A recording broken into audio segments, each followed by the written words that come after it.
सबको आवाज आ रही है? हाँ रे सर। ठीक है। लास्ट क्लास में हमने गूगल एनालिटिक्स का कुछ इंट्रो देखा था। क्या क्या टर्म्स यूज होते हैं, कैसे क्या होता है।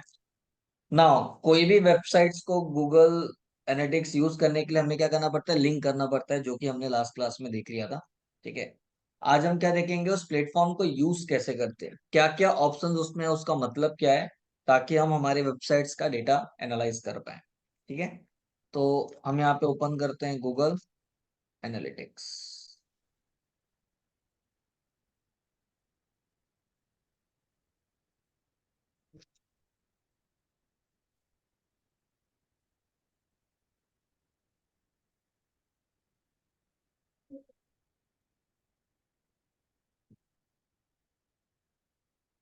ना, ये इसका डैशबोर्ड है।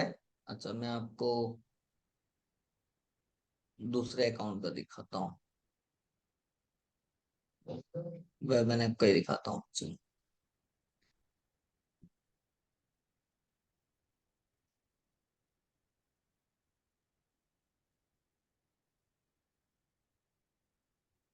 ना, ये गूगल एनालिटिक्स है, किसका, वेब एन ऐप डेवलपमेंट। ठीक है। यहाँ पे मैं रिपोर्ट्स में आता हूँ।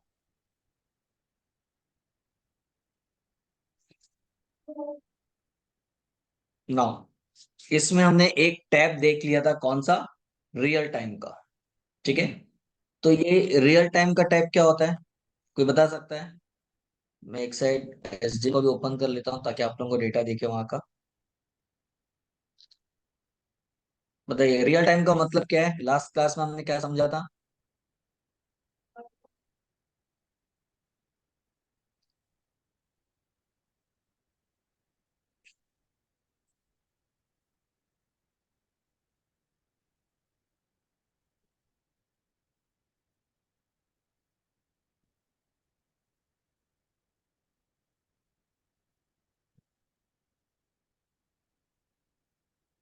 रिपोर्ट्स में आते हैं और रियल टाइम पे आते हैं।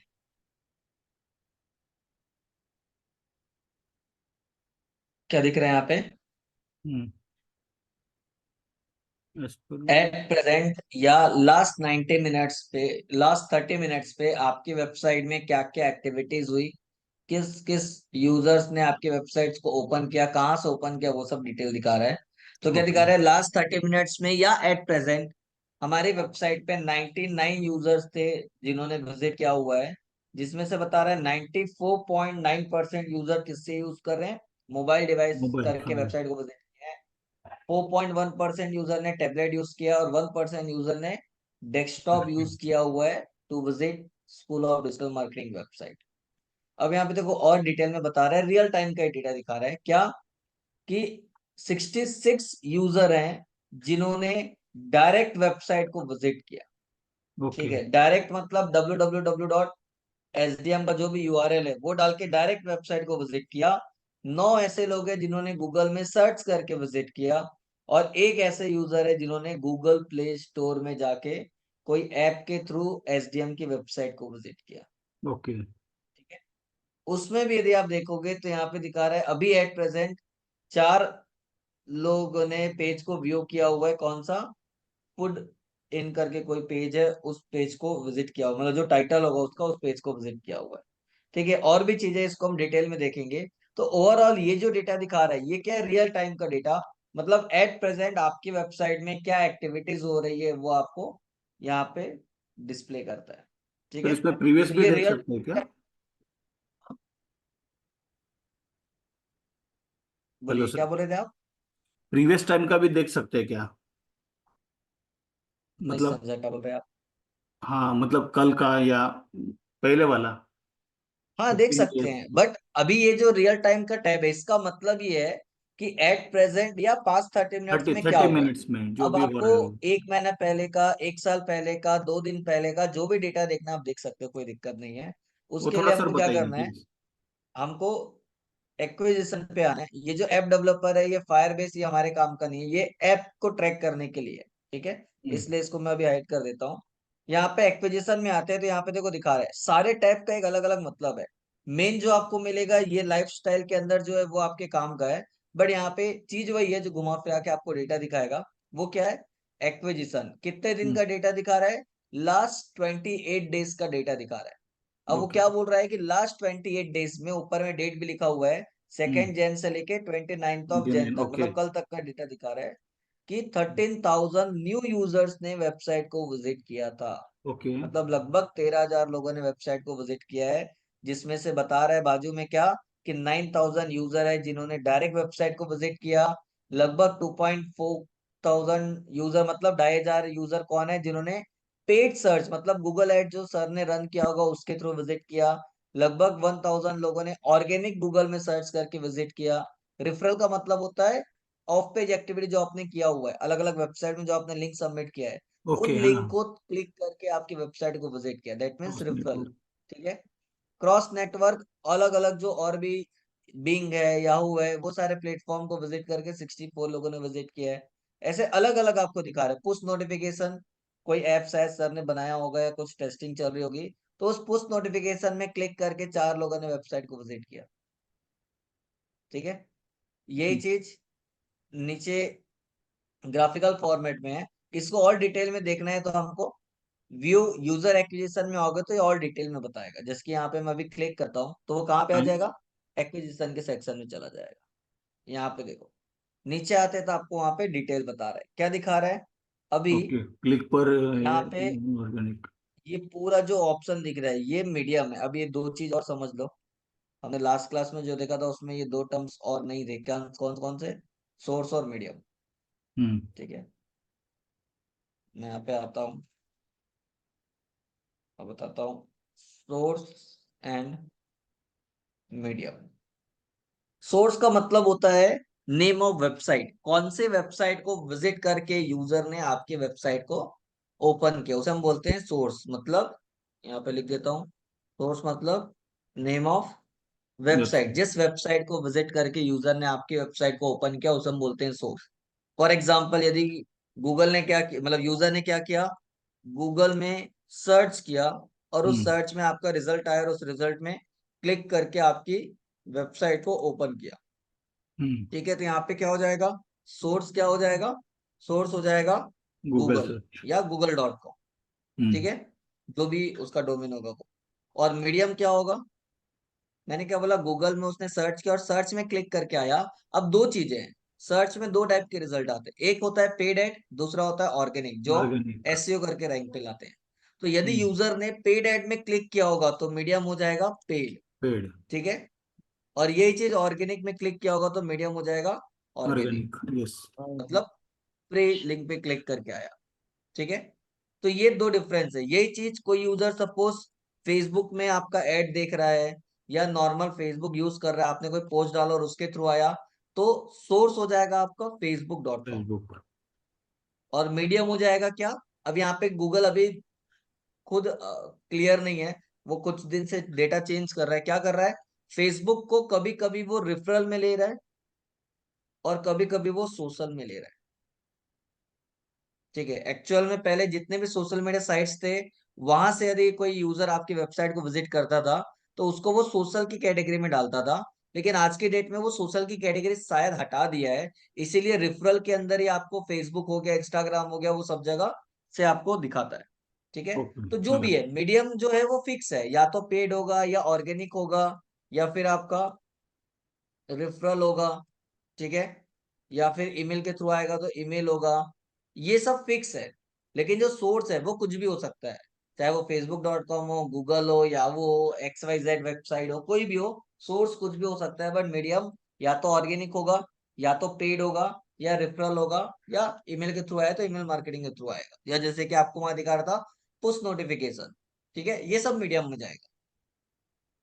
यही चीज जब हम इसको डिटेल में देखने आए हैं, कहा गया SDM का डेटा, ये रहा।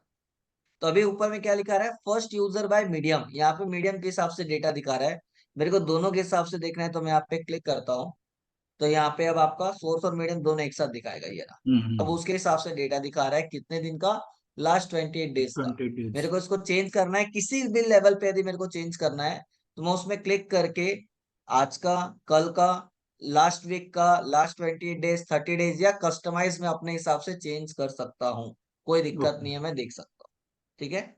नाउ अब आपको यहाँ पे दिखा रहा है डायरेक्ट और नन, मतलब यूजर ने डायरेक्ट आपका यूआरएल डाल के वेबसाइट को ओपन किया। ओके। ठीक है। क्या दिखा रहा है?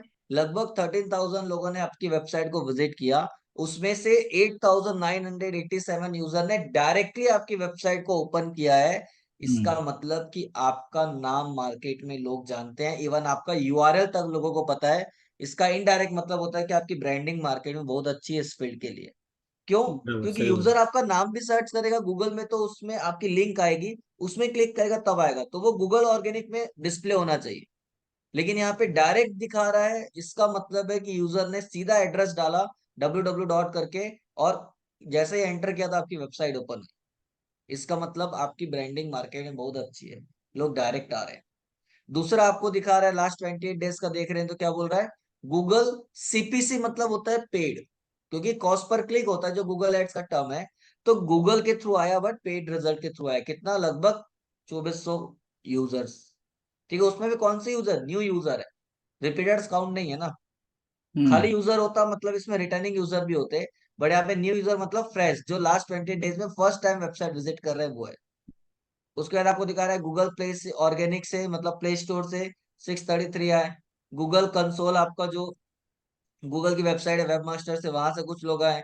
फिर ये गूगल ऑर्गेनिक आपको दिख रहा है, उससे आए। बिंग ऑर्गेनिक है, बाइडू मतलब चाइना का सर्च इंजन है, वहां से 37 यूजर आए।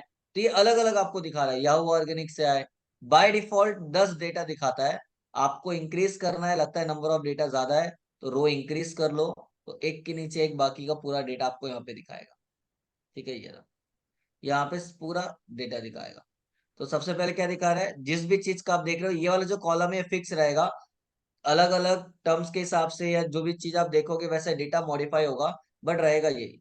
न्यू यूजर, इंगेज सेशन मतलब कितने, इतने यूजर ने मिलके टोटल कितना सेशन इंगेज किया, तो बता रहे हैं लगभग 9,000 लोगों ने मिलके 54,000 सेशन किया हुआ है। दोनों का परसेंटेज निकाल रहे हैं तो दिखा रहे हैं लगभग 92% क्या हुआ है, एंगेजमेंट रेट है। उसके बाद आपको इंगेज सेशन पर यूजर, तो बता रहे हैं एक यूजर ने ऑन एन एवरेज कितना सेशन यूज किया, तो 2.59। ये एवरेज है ना, किसी ने हो सकता है 4 सेशन किया हो, किसी ने एक किया हो, सबका एवरेज मिला के वो आपको दिखा रहा है। फिर एवरेज इंगेजमेंट टाइम मतलब ऑन एन एवरेज कितने देर वेबसाइट पे थे। ठीक है। टोटल इवेंट कितना हुआ, इवेंट मतलब किसी ने स्क्रॉल किया, किसी ने क्लिक किया। ठीक है। ये सारा किस में काउंट होता है? सेशन में काउंट होता है, मतलब इवेंट में काउंट होता है, तो वो पूरा डिटेल दिखा रहा है। ठीक है। ये, तो ये क्या है? एक्विजिशन। एक्विजिशन का मतलब होता है यूजर हमारी वेबसाइट तक पहुंचा कैसे, उसका डिटेल आपको देखना है, तो एक्विजिशन के टैब में आपको पूरा मिल जाएगा। ठीक है। वही हम्म। चीज यहाँ पे भी एक्विजिशन पे आओगे, ओवरव्यू में आओगे तो वही ओवरव्यू। चीज होगी।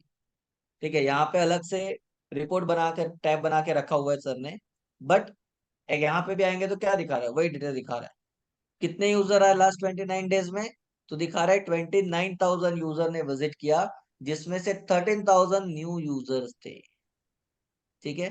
न्यू यूजर मतलब जो फर्स्ट टाइम विजिट करा। अब आप खुद एनालाइज करो, ये दोनों में से 29,000 में से 13,000 न्यू यूजर्स थे, मतलब ऑन एन एवरेज देखा जाए तो 15,000 के आसपास या 16,000 के आसपास रिटर्निंग यूजर्स थे। हम्म। ठीक है। मतलब उतने सारे लोग हैं जो दोबारा वेबसाइट को विजिट करने आ रहे हैं। अब एक बात बताओ, इस डेटा को आपने एनालाइज किया, यहाँ पे बाकी कोई डेटा नहीं देखा, सिर्फ इतना देखा कि लास्ट एक महीने में टोटल 29,000 लोगों ने वेबसाइट विजिट किया, जिसमें से 13,000 कितने फ्रेश यूजर है। इस डेटा का यूज कैसे करोगे? क्या समझ में आ रहा है इससे आपको? काफी ट्रैफिक है सर। बताइए, इससे क्या समझ में आ रहा है? फिर न्यू कस्टमर बन सकते हैं ना। बन सकते हैं? कैसे बोल सकते हो? हम्म। नहीं, उन्होंने उसके पर अ, जो मेन मोटो जो है अपना हाँ। सर का, वेबसाइट का, या हम्म। जैसे एक हम अभी दिख रहे हैं उसके हिसाब से लोगों ने सर्च किया होगा ना सर। देखो, जो भी रीजन है, जैसे भी यूजर आपके वेबसाइट तक पहुंचा, चाहे वो पेड हो चाहे ऑर्गेनिक हो चाहे डायरेक्ट हो, वो अपनी जगह है। अभी हमारे सामने दो दो तो डेटा है। कौन सा? कि एक साइड हमको पता चल रहा है कि टोटल हमारे वेबसाइट पे कितने लोगों ने विजिट किया, और उसके कंपेयर में फ्रेश कितने लोगों ने विजिट किया। ठीक है। हम्म। तो अभी एक बात बताओ, इस डेटा से एसडीएम का जो बिजनेस है, वो एक ट्रेनिंग इंस्टीट्यूट है, उस बिजनेस को कैसे बेनिफिट हो सकता है, या हम इसका यूज कैसे कर सकते हैं? क्योंकि जो होना है, ये डेटा नहीं भी देखोगे तो जो बेनिफिट होना है वो तो अपनी जगह होना ही है। लेकिन आपने ये डेटा देखा, तो इस डेटा का हम यूज किस तरीके से और कैसे कर सकते हैं? क्योंकि गूगल एनालिटिक्स क्यों यूज करते हैं? डेटा एनालाइज करने के लिए, कि हम्म। वेबसाइट में कौन आ रहा है, कहाँ से आ रहा है, ताकि उसके हिसाब से हम कुछ स्ट्रेटेजी बनाए और एड रन करना है, या फॉर एग्जांपल एसईओ में फोकस करना है, या जो भी है, हम उस पे ज्यादा ध्यान दें ताकि और ज्यादा ट्रैफिक आए। क्योंकि जितने ज्यादा ट्रैफिक आएगा, उतना ज्यादा कन्वर्जन का चांस बनेगा। क्यों? क्योंकि हम्म। हमको पता है जो एक यूजर आएगा, वो एक बंदा है, तुरंत एडमिशन लेगा, चांसेस नहीं है। हो सकता है 10 आए, 10 में से कोई एक एडमिशन ले। तो यदि मेरे को पता है कि 10 में से एक एडमिशन लेगा, तो वहां पे 100 आएगा तो 10 एडमिशन लेंगे, वहीं पे 1000 आएंगे तो 100 लोग एडमिशन लेंगे। यदि हम्म। वो परसेंटेज है तो मतलब जितना ज्यादा यूजर आएगा वेबसाइट में, उतना ज्यादा बेनिफिट होगा। हम्म। बट यहाँ पे बोलने का मतलब ये है कि बिजनेस टू बिजनेस डिपेंड करता है कि आपके लिए एग्जिस्टिंग कस्टमर या रिटर्निंग यूजर जो है, वो आपके लिए काम की है कि नहीं है। जैसे कि अमेजोन फ्लिपकार्ट की बात करें, हम्म। ठीक है। यहाँ पे देखो, रिटेंशन में मैं क्लिक करता हूँ तो आपको यहाँ पे क्या डेटा दिखाता है? क्या दिखा रहा है? वही चीज जो वहां पे हमने पहले ही डिफ्रेंशिएट किया। 13,000 न्यू यूजर है और 19,000 रिटर्निंग यूजर है, मतलब जो दोबारा है। अब ये डेटा किसके काम का है? जैसे कि सपोज मैं एसडीएम की बात करूं, ट्रेनिंग इंस्टीट्यूट प्रोवाइड करता है। आप में से किसी को भी जब एडमिशन लेना था, या जब भी आप रिसर्च कर रहे थे डिजिटल मार्केटिंग के लेवल पे, तब आपने क्या किया था?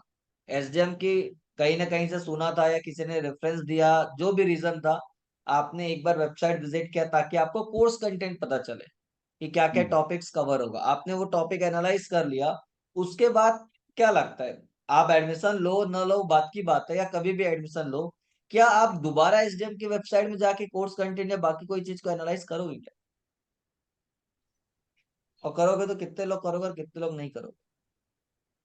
एक बार देख लिए तो सर फिर करने की जरूरत नहीं। हाँ, कुछ डाउट हो उसमें लगा क्या क्या कोर्सेज है तब देख सकते हैं। अब दो चीजें हैं। इंस्टीट्यूट के केस में डिजिटल मार्केटिंग क्या है, कैसा है, फैकल्टी कौन है, ये आपको वेबसाइट में एक बार में तो पूरा मिल गया, टॉपिक्स पूरा मिल गया।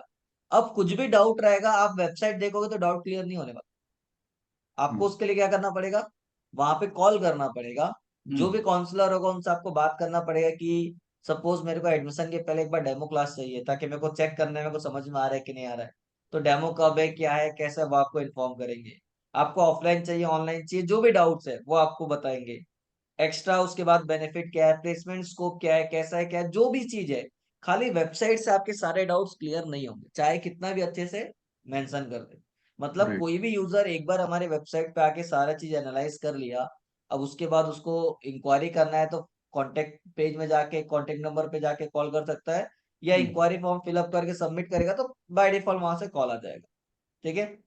अब ये सारी चीजें हमने करी, मतलब मेरे को पता है मेरे बिजनेस में कोई यूजर एक बार आ रहा है, उसके बाद यदि वो दोबारा आ रहा है, तो चलो मैं बोलता हूँ 100 में से 10 ऐसे लोग हैं जिनको चेक करना होगा, क्रॉस चेक करना होगा कि दूसरे इंस्टीट्यूट में भी उन्होंने ट्राई किया है, चेक किया है, दोनों में से कहाँ पे कोर्स मॉड्यूल कैसा है, क्या है, कितने ड्यूरेशन का है, फीस क्या है, एक्सवाइजेड जो भी कंपेयर करना हो। इसलिए शायद वो विजिट कर रहे हैं दूसरी बार, ये समझ में आता है।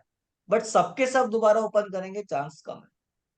मतलब मेरे को पता है मेरे फील्ड में जो दोबारा आ रहा है वो मेरे लिए किसी काम का नहीं है। मेरा मेन फोकस किस में होगा?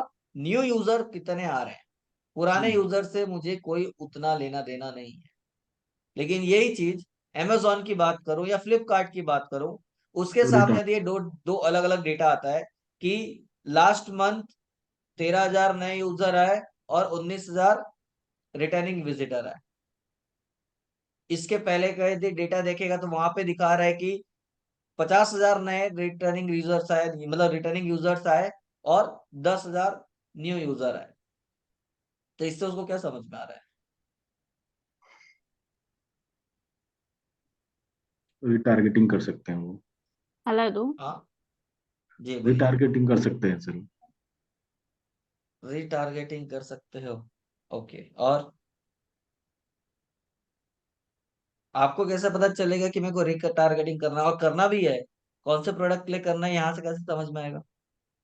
हाँ, इसमें तो वो शो नहीं करेगा ना सर कि क्या कौन सा प्रोजेक्ट के लिए वो सर्च किया हो। हाँ, वो शो नहीं करेगा यहाँ पे। राइट। दूसरी चीज, यूजर ने आपके वेबसाइट पे विजिट करके प्रोडक्ट खरीदा कि नहीं खरीदा, ये भी कैसे पता चलेगा? क्योंकि हम्म। आपका यूजर ने यदि प्रोडक्ट खरीद लिया है तो उसको दोबारा दिखाने का मतलब है क्या? नहीं है। Right sir. तो वो चीज यहाँ से समझ में नहीं आएगी। ठीक है। तो आपके लिए ये डेटा कैसा एनालाइज होता है आपको समझना पड़ेगा। कि सपोज कोई भी डेटा आप देख रहे हो, और जैसे कि Amazon फ्लिपकार्ट का बिजनेस क्या है? क्या वहां पे नए यूजर आएंगे तभी उसको फायदा होगा, या जो पुराने यूजर है वो भी दोबारा आएंगे तो उसको फायदा होगा? दोनों। दोनों के केस में उसको फायदा होगा। बट ज्यादा फायदा उसको रिटर्निंग यूजर से। हम्म। यदि कोई यूजर दोबारा उनकी वेबसाइट में जाके या ऐप में जाके उनका प्रोडक्ट परचेस कर रहा है या कोई भी प्रोडक्ट ले रहा है, इसका मतलब कि उसको Amazon की सर्विस पसंद है। उसको वहां के प्रोडक्ट सर्विस की क्वालिटी पे ट्रस्ट है, इसीलिए वो शायद वहां से बार बार शॉपिंग कर रहा है compare to other e commerce website. लेकिन वहीं पे न्यू यूजर ज्यादा आ रहे हैं और रिटर्निंग यूजर नहीं आ रहे हैं, इसका मतलब कि आपकी सर्विस में या कहीं ना कहीं कोई दिक्कत है। भले न्यू यूजर से एक बार बिजनेस आ जाएगा, लेकिन उसको लॉन्ग टर्म बिजनेस बनाना है तो उनको रिटर्निंग यूजर्स पे फोकस करना पड़ेगा, बिकॉज उनका कस्टमर बेस वैसा है या उनका नेचर ऑफ बिजनेस वैसा है। तो उनको इस डेटा से एनालाइज करना पड़ेगा कि हम कहाँ पे लैग कर रहे हैं, क्यों यूजर्स दोबारा हमारी वेबसाइट पे नहीं आ रहा है या दोबारा हमारे प्लेटफॉर्म पे नहीं आ रहा है और प्रोडक्ट नहीं ले रहा है। तो वो उस लैग को या जो भी प्रॉब्लम होगी उसको आइडेंटिफाई करके सॉल्व करने की कोशिश करेगा। नहीं तो आगे चल के उसका बिजनेस बंद हो जाएगा। और सेम विद SDM की बात करें तो यहाँ पे रिटर्निंग यूजर से मतलब नहीं है, न्यू यूजर से मतलब है। अब इतने सारे रिटर्निंग यूजर्स क्यों आ रहे हैं? इसका एक और रीजन हो सकता है कि जब SDM में अलग अलग फैकल्टी अलग अलग क्लासेस ले रहा है, तो जब अलग अलग क्लासेस लेते हैं तो हो सकता है एग्जाम्पल के लिए उन्होंने SDM की वेबसाइट ओपन की तो उसको भी तो ट्रैक करेगा। हो सकता है 19,000 में से 8-10 हजार तो फैकल्टी हो, या फॉर एग्जाम्पल स्टूडेंट हो जिनको टास्क दिया गया है या कुछ ना कुछ बताया रहे तो वो ओपन कर रहे हैं। मतलब यही के लोग हैं, या हो सकता है जेन्युइन लोग हैं, बट वो टास्क करने के लिए या सपोज कुछ असाइनमेंट सॉल्व करने के लिए वेबसाइट ओपन कर रहे हैं। तो वो डेटा तो हमारे किसी काम का नहीं है, वो हमको पता है, हमारा फील्ड वैसा है। लेकिन वहीं पर ये 13,000 के बजाय 3,000 यूजर हमारी वेबसाइट पे आएंगे, तो सीधी सी बात है, 3,000 में से हो सकता है कि 1,000 लोग इंक्वायरी फॉर्म भरे या 1,000 लोग कॉल करें। अब 1,000 लोग कॉल करेंगे तो हो सकता है उसमें से 200 लोग डेमो अटेंड करें। अब 200 लोग डेमो अटेंड करेंगे तो हो सकता है उसमें से 100 लोग एडमिशन ले। 100% एडमिशन नहीं होता है, क्योंकि सबका नेचर अलग होता है, किसी को किसी का टेक्निक अच्छा लगता है पढ़ाने का, किसी को नहीं समझ में आता। ठीक है, सबका अपना अपना रहता है। तो ये वहीं पे इतने सारे ट्रैफिक आ रही है तब तो उसका कन्वर्जन हो रहा है। वहीं पे महीने का 100, 150, 200 ट्रैफिक आएगा तो कन्वर्जन ऐसे क्या होगा? जीरो। या हो सकता है एक आध दो, उससे कुछ नहीं होने वाला। तो आपको यहाँ पे समझ में आता है कि आपकी वेबसाइट में जो आ रहे हैं वो कौन है, कैसा है, ताकि उसके हिसाब से हम प्लान करें। ये तो एक्विजिशन और रिटर्निंग का हो। ठीक है। अब यूजर वेबसाइट पे आने के बाद क्या कर रहा है, कौन से पेज को विजिट कर रहा है, क्या कर रहा है, ये डेटा आपको देखना है। तो एंगेजमेंट पे जाना पड़ेगा। ठीक है, मैं एंगेजमेंट पे आता हूँ। अब एंगेजमेंट में आने के बाद आपको यहाँ पे डेटा दिखा रहा है कि जो भी यूजर्स आए थे उन यूजर ने आपकी वेबसाइट में क्या क्या किया। तो इसको हमको ये एंगेजमेंट आपको ग्राफिकल फॉर्मेट में नंबर्स में थोड़ा थोड़ा दिखा रहा है। मेरे को और डिटेल में देखना है तो मैं इवेंट। ऑडियंस में आ जाता हूँ सीधा यहाँ पे। ठीक है, ताकि डिटेल में दिखाएगा। अब ये ऑडियंस के नाम के हिसाब से दिखा रहा है। ठीक है, ये रहा। ये अलग अलग सर ने ना इवेंट बना के रखे हुए हैं। अभी मैं ये डेटा डायरेक्ट नहीं दिखाता, नहीं तो आपको समझ में नहीं आएगा। मैं इस वेबसाइट का दिखाता हूँ पहले। ठीक है, ओवरव्यू पे आते हैं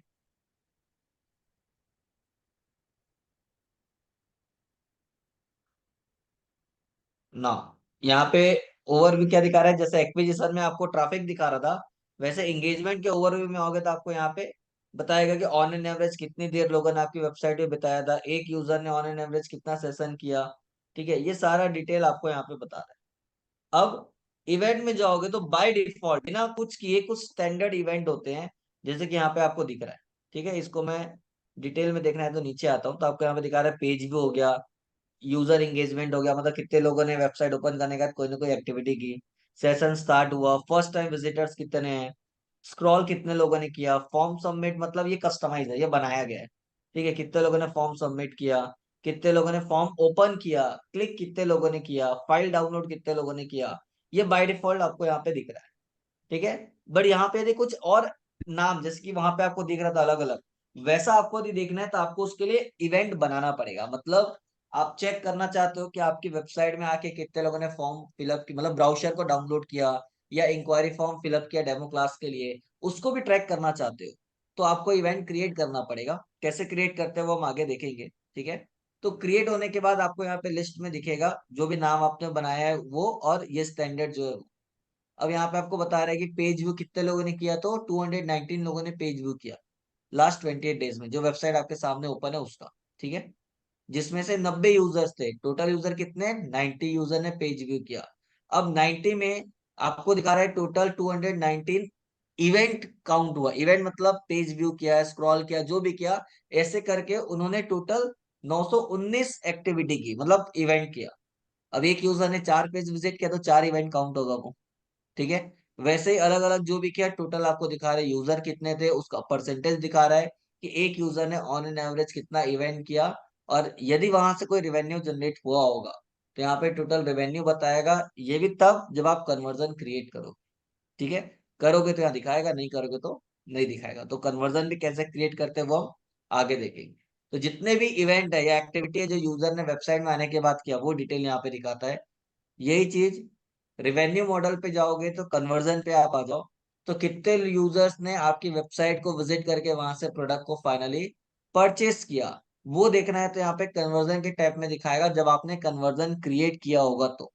अब जैसे कि यहाँ पे ब्लैंक दिखा रहा है, क्यों? क्योंकि हमारी जो ये वेबसाइट है यहाँ से हम कोई भी चीज ऑनलाइन सेल नहीं करते। ठीक है, इसीलिए। ओके।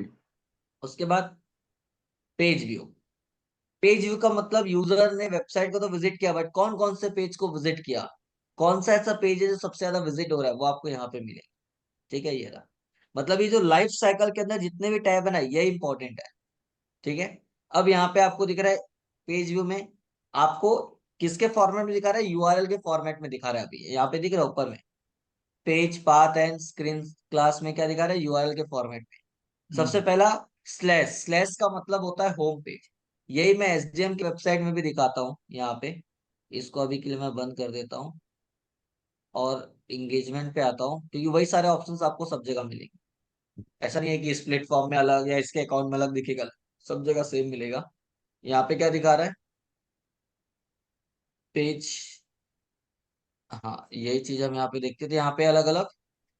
ये कुछ तो गलत ओपन हुआ है को, एसडीएम की वेबसाइट में इतना सारा नहीं है ये, और इतनी ट्रैफिक एसडीएम की वेबसाइट में नहीं आएगी।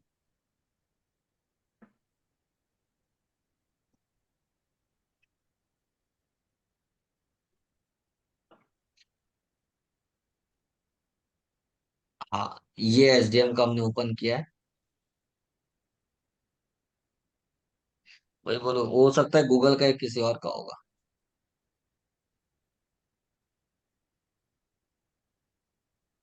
ठीक है, ये रहा। ठीक है, नीचे आते हैं, इवेंट में आते हैं। तो जो वहां पे देखे थे वही सारे इवेंट और चीजें यहाँ पे आपको दिखा रहा है। ये रहा, placement page, visitors, video progress, form start, ये सब स्टैंडर्ड है। ये जो दिखा रहा है ये बनाया गया है। ठीक है, पेजेस एंड स्क्रीन में आता हूँ। तो यहाँ पे क्या दिखा रहा है, ये यूआरएल फॉर्मेट में। ठीक है, अब यहाँ पे कैसे हमने आइडेंटिफाई किया, क्योंकि एसडीएम की वेबसाइट में वो सारे पेजेस है ही नहीं जो वहां पे दिखा रहा था, इसलिए हमने उसको चेंज किया। ठीक है, मतलब हो सकता है किसी और वेबसाइट का होगा जो हम देख रहे थे। अब स्लैश मतलब होता है बाय डिफॉल्ट होम। क्या, होम पेज। तो आपको दिखा रहा है लगभग 6,000, लास्ट 28 डेज में 6,394 लोगों ने वेबसाइट को विजिट किया, जिसमें से लगभग 2,000 लोगों ने किसको विजिट किया, होम होम पेज पेज पे। को। उसके बाद ब्लॉग पेज को सबसे ज्यादा विजिट किया गया है। फिर ये बुक माई शो रिवेन्यू मॉडल का कोई आर्टिकल है, इसको विजिट किया गया है 3rd नंबर पे। फिर डिजिटल मार्केटिंग ऑनलाइन कोर्स को विजिट किया गया है। फिर digital marketing course Mumbai page को विजिट किया गया है। अहमदाबाद पेज को विजिट किया गया है, कल्याण पेज है, नवी मुंबई है।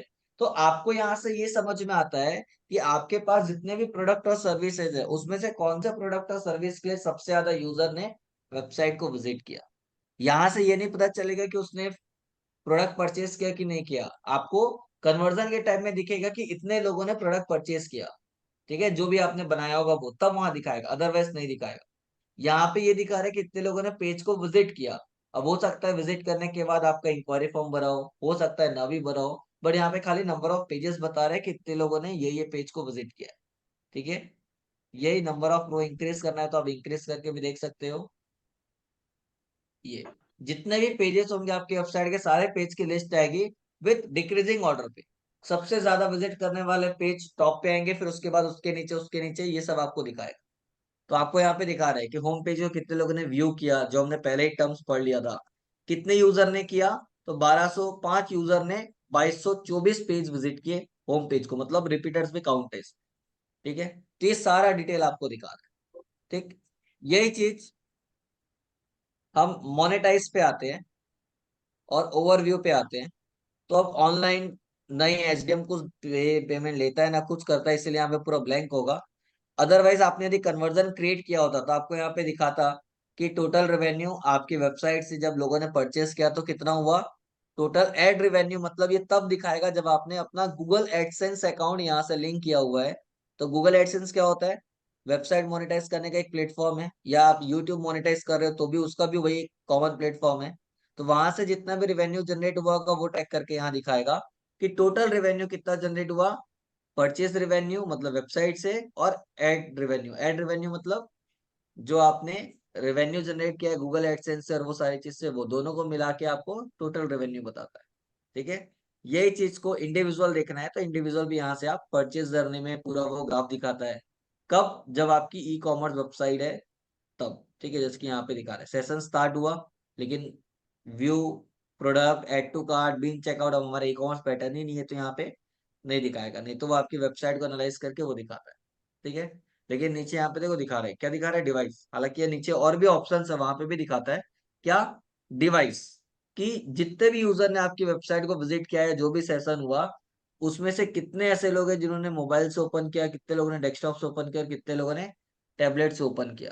अब आपको यहाँ पे जो भी डेटा दिखा रहा है, ठीक है, इस डेटा से आपको क्या समझ में आ रहा है ये बता सकते हो, या चलो जो भी समझ में आ रहा है इसका यूज हम कैसे कर सकते हैं, कि मोबाइल से इतने लोग आए और डेस्कटॉप से इतने लोग आए। आपको दिख रहा है ऑन एन एवरेज दोनों में 50-50% यूजर है जिन्होंने मोबाइल और डेस्कटॉप यूज करके वेबसाइट को विजिट किया। तो इससे क्या फायदा हमारा,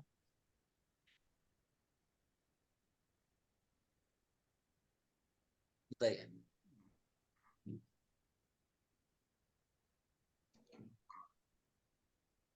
डेस्कटॉप से जो यूजर है वो ज्यादा कन्वर्शन के लिए एलिजिबल होंगे, नहीं, क्योंकि मोबाइल एक आपको ये, जैसे टाइम पास के लिए भी यूज किया जा सकता है ना। नहीं, नहीं। चाहे मोबाइल हो चाहे डेस्कटॉप हो, आप कोई भी वेबसाइट टाइम पास के लिए ओपन नहीं करते, ठीक है। क्यों, क्योंकि हमको एक तरफ पहले डेटा दिख चुका है कि यूजर ने गूगल ऑर्गेनिक्स आया कि कैसे, जैसे कि इसका ही हमने डेटा देखा नहीं था, एक बार फिर से देख लेते हैं। मैं यहाँ पे आता हूँ एक्विजिशन में कि यूजर कैसे हमारी वेबसाइट पे आया, ताकि आप प्रिडिक्शन लगाना है जो भी लगाना है वो देख सकते हैं, ठीक है। वो कोई दूसरी वेबसाइट का, हम एसडीएम के ऑफिशियल वेबसाइट का देख रहे हैं। क्या दिखा रहा है, लगभग यूजर्स कितने आए थे 2600, और न्यू यूजर भी सेम है, मतलब रिटर्निंग यूजर ऐसा कोई नहीं है, ठीक है। अब यहाँ पे आपको दिखा रहा है, क्या दिखा रहा है, ऑर्गेनिक वेबसाइट पे कितने लोग आए। इसको चलो मैं डिटेल में देखने के लिए इसमें क्लिक करता हूँ, नीचे आता हूँ तो क्या दिखा रहा है, सबसे ज्यादा यूजर कैसे हमारी वेबसाइट को ऑर्गेनिक। विजिट किया है, ऑर्गेनिक। ऑर्गेनिक। अब इसका मतलब क्या है, इससे हमको समझ में आ रहा है कि यूजर ने गूगल में सर्च किया, और गूगल सर्च करने के बाद यूजर हमारी वेबसाइट तक पहुंचा। तो क्या कोई भी यूजर टाइम पास करने के लिए गूगल में सर्च करेगा, नहीं। उसको जब उस चीज की जरूरत होगी तब वो गूगल में जाके सर्च करेगा, अदरवाइज गूगल में यूजर एकदम से कभी नहीं जाता। आप फ्री हो तो टाइम पास करने के लिए फेसबुक इंस्टाग्राम ओपन कर लोगे, लेकिन फ्री हो तो गूगल में जाके सर्च कभी नहीं करोगे, ठीक है। आपको या तो उसकी जरूरत है, या आप प्लानिंग कर रहे हो, आदमी तो 2 महीने बाद 1 महीने के बाद आपको वो चीज करना है। आपको कोई डाउट है, उस डाउट्स को क्लियर करने के लिए आप गूगल में जा सकते हो, कि ओके। क्या एक हाउस वाइफ है वो डिजिटल मार्केटिंग कोर्स कर सकती है, या एक एज अ स्टूडेंट फ्रेशर यदि जॉब करता है डिजिटल मार्केटिंग में तो कितना मिलेगा, जो भी है। वो अपने हिसाब से कुछ भी सर्च कर रहा है तो कब करेगा, जब उसको उसकी जरूरत है। ठीक है। तो जब यूजर गूगल में आके सर्च कर रहा है और हमारे को उससे सबसे ज्यादा ट्रैफिक आ रही है, मतलब हमारा एसईओ सॉलिड है, जिसकी वजह से हमारी वेबसाइट गूगल के सर्च में आ रही है और वहां से हमको बेनिफिट हो रहा यस। है। अब जब हमको दिख रहा है कि यूजर को नीड है तभी वो आ रहा है, तो हमने जो पहले डेटा यहाँ पे देखा, या ये जो हम डेटा देख रहे थे कौन सा, मोबाइल मोबाइल। वाला, ठीक हाँ। है। तो ये डेटा का मतलब जो है वो क्या है, कि जो भी यूजर परचेस जर्नी में था, मोबाइल और डेस्कटॉप से आ रहा है, वो कैसे भी आ रहा है उससे मतलब नहीं है, लेकिन इससे हमको समझ में आ रहा है कि 50% यूजर यदि मोबाइल से हमारी वेबसाइट को विजिट कर रहा है, 50% डेस्कटॉप से है, तो एटलीस्ट हमको हमारी वेबसाइट का मोबाइल व्यू जो है वो थोड़ा अच्छा रखना पड़ेगा। मोबाइल में हमारी वेबसाइट का व्यू, उसकी स्पीड, लुक एंड फील अच्छी होनी चाहिए, नहीं तो यूजर क्या होगा, सीधा 50% यूजर डाइवर्ट हो जाएगा किसमें, ओके ओके। ओपन तो कर रहा है लेकिन उसका एक्सपीरियंस अच्छा नहीं होगा, तो सीधा वेबसाइट क्लोज कर देगा, क्योंकि आज की डेट में किसी के पास इतना टाइम नहीं कि वेट करे। उसने गूगल में सर्च किया, आपके जैसे हजारों वेबसाइट की लिस्ट आ रही है, उसने एक में क्लिक किया, यदि ओपन होने में टाइम खा रहा है, या उसको समझने में दिक्कत हो रही है, या फॉन्ट पढ़ते नहीं बन रहा है, कुछ भी ऐसा दिक्कत आएगा, सीधा क्लोज करके दूसरी वेबसाइट ओपन करेगा। क्यों? क्योंकि बहुत सारी वेबसाइट है ना। तो आपकी वेबसाइट का प्रेजेंस मोबाइल में अच्छा होना चाहिए और डेस्कटॉप में। तो डेस्कटॉप में तो चलो कोई दिक्कत नहीं है, क्योंकि वाईफाई की स्पीड डेस्कटॉप में ज्यादा मिलती है। मोबाइल में कितनी भी स्पीड आपकी हो, मोबाइल की स्पीड थोड़ी स्लो ही होती है। ठीक है। तो कहीं ना कहीं हमारा वेबसाइट, पहली चीज तो मोबाइल फ्रेंडली होना चाहिए और मोबाइल के हिसाब से कंपेटेबल होना चाहिए, ये हमको समझ में आता है। ओके। बाकी आपके फील्ड के लिए यूजर मोबाइल से आए या डेस्कटॉप से आए, कैसे भी है, आपको उससे कोई मतलब है क्या? नहीं। आपको मतलब है कि वो इंक्वायरी करे, डेमो क्लास अटेंड करे, उसके बाद आधा काम आपका। यदि यूजर डेमो तक आ गया, मतलब 90% कन्वर्ट हो चुका है, क्योंकि कैसा डेमो होता है, क्या होता है, आपका एक्सपीरियंस आपको पता है, कि वहां से कन्वर्जन अच्छा खासा हो जाए। ठीक है। तो यूजर बस आपके वेबसाइट तक या इंक्वायरी के लिए आपके पास तक आए, जिससे उसको जो कोर्स कंटेंट चेक करना है वो चेक करके डेमो क्लास के लिए एनरोल। ठीक है। दूसरी चीज, इसका और भी दूसरा रीजन आप कर सकते हो, या एनालाइज करके कुछ प्लान कर सकते हो। कैसे? फॉर एग्जाम्पल, आप प्लान कर रहे हो कि अपने स्टूडेंट्स के लिए स्टूडेंट पोर्टल बनाने की, या कुछ और एक्स्ट्रा सर्विसेज प्रोवाइड करने की, जिसके लिए आप क्या सोच रहे हो, एक ऐप बनाने की, क्योंकि आपका जो स्टूडेंट है वो बार बार वेबसाइट को जाके ओपन करेगा, उसके लिए उसको मेहनत करनी पड़ेगी, क्रोम ओपन करे या गूगल में जाके सर्च करे, फिर वेबसाइट पे जाए, उसके बाद क्लिक करके वो स्टूडेंट पोर्टल के लिंक पे जाए। उससे अच्छा डायरेक्ट आप यदि ऐप बना दो और उसके फोन में वो रहेगा, जो भी एडमिशन करता है आपने तुरंत उसको ऐप में डाउनलोड करा दिया, एक सिंगल क्लिक पे अपना आईडी पासवर्ड लॉग इन करके क्या कर सकता है, वो पूरे कंटेंट को एक्सेस कर सकता है, तो उसके लिए बेनिफिट होगा। लेकिन आपको ये तो पता है कि यहाँ पे फोन, 50% यूजर फोन से आ रहे हैं, लेकिन आपको आगे डेटा देखोगे तो ये भी पता चलेगा कि वो फोन जो यूज करने वाले लोग उसमें से कितने एंड्रॉइड वाले और कितने आईओएस वाले हैं। तो आपको वहां से समझ में आता है कि अच्छा एंड्रॉइड वाले ज्यादा है, तो मैं एंड्रॉइड में पहले लॉन्च करो कंपेयर टू आईओएस, क्योंकि आईओएस महंगा भी पड़ता है ऐप बनाने में। तो आपको वो सारा डेटा है, या जो भी डेटा है, आप अपने बेनिफिट के लिए, बिजनेस को ग्रो करने के लिए या ट्रैफिक जनरेट करने के लिए कैसे यूज कर सकते हो, वो इम्पोर्टेंट है। डेटा तो आपको कोई भी टाइम में क्लिक करोगे सामने दिखाएगा, और गूगल का इतना अच्छा है, इन केस कोई चीज समझ में नहीं आएगी तो उसके ऊपर जब कर्सर रखते हो तो यहाँ पे देखो ऐसा पॉपअप आ जाता है, उसमें एक हम्म। सेंटेंस लिखा होता है, देख के ही समझ में आ जाएगा, पढ़ के समझ में आ जाएगा कि उसका मतलब क्या है, क्योंकि आपने एक बार ये चीज पढ़ ली। उसके बाद कोई चीज यदि रिवीजन के लिए भी जाओगे और नहीं भी समझ में आया, तो आपको हर एक टैब में आपको दिख जाएगा कि उसका मतलब क्या था, आपको पढ़ के समझ में आ जाएगा। लेकिन उसका यूज कैसे करना, कहाँ कहाँ यूज हो सकता है, वो मेन है।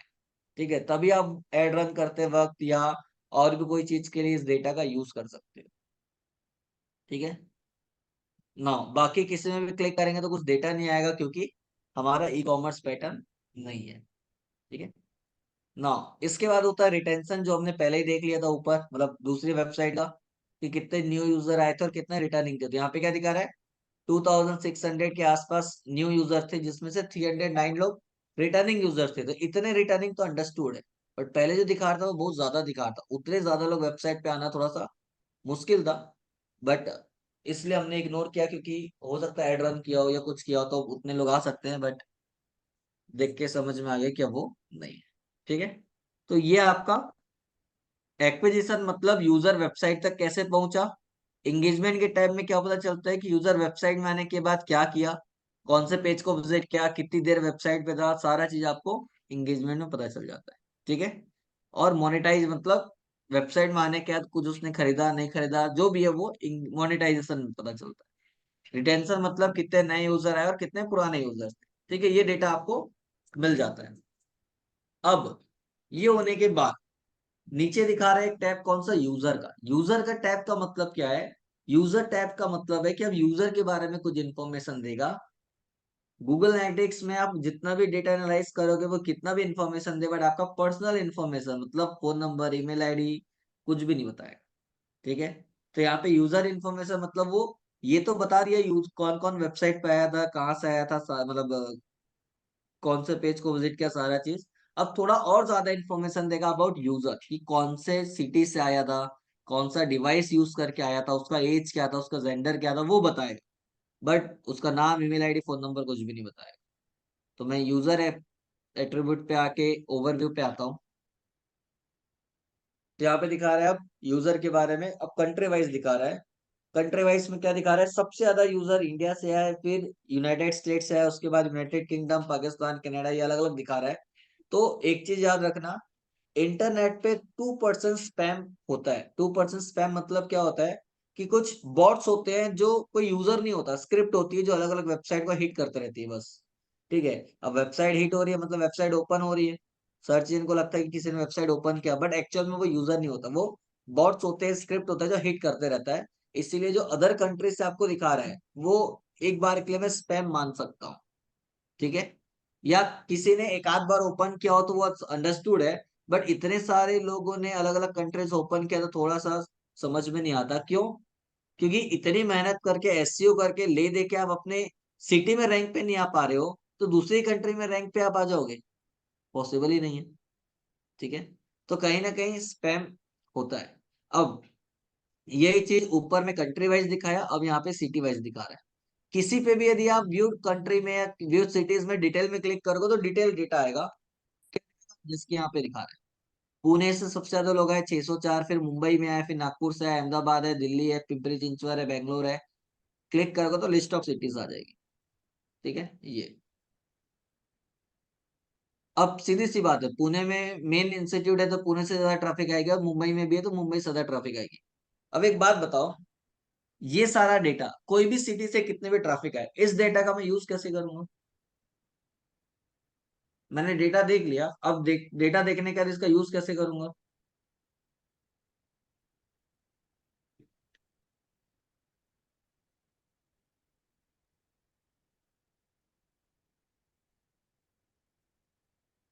अरे बताइए, गलत तो गलत ही सही।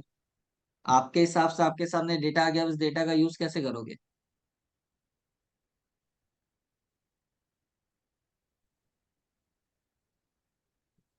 नहीं, ज्यादा फोकस तो जहाँ पे ट्रैफिक ज्यादा आ रहा है उसी सिटी पे हम लोग कंसंट्रेट करेंगे ना। नहीं, अब आपकी इंस्टीट्यूट ही मानिए तो क्या करोगे आप? सॉरी।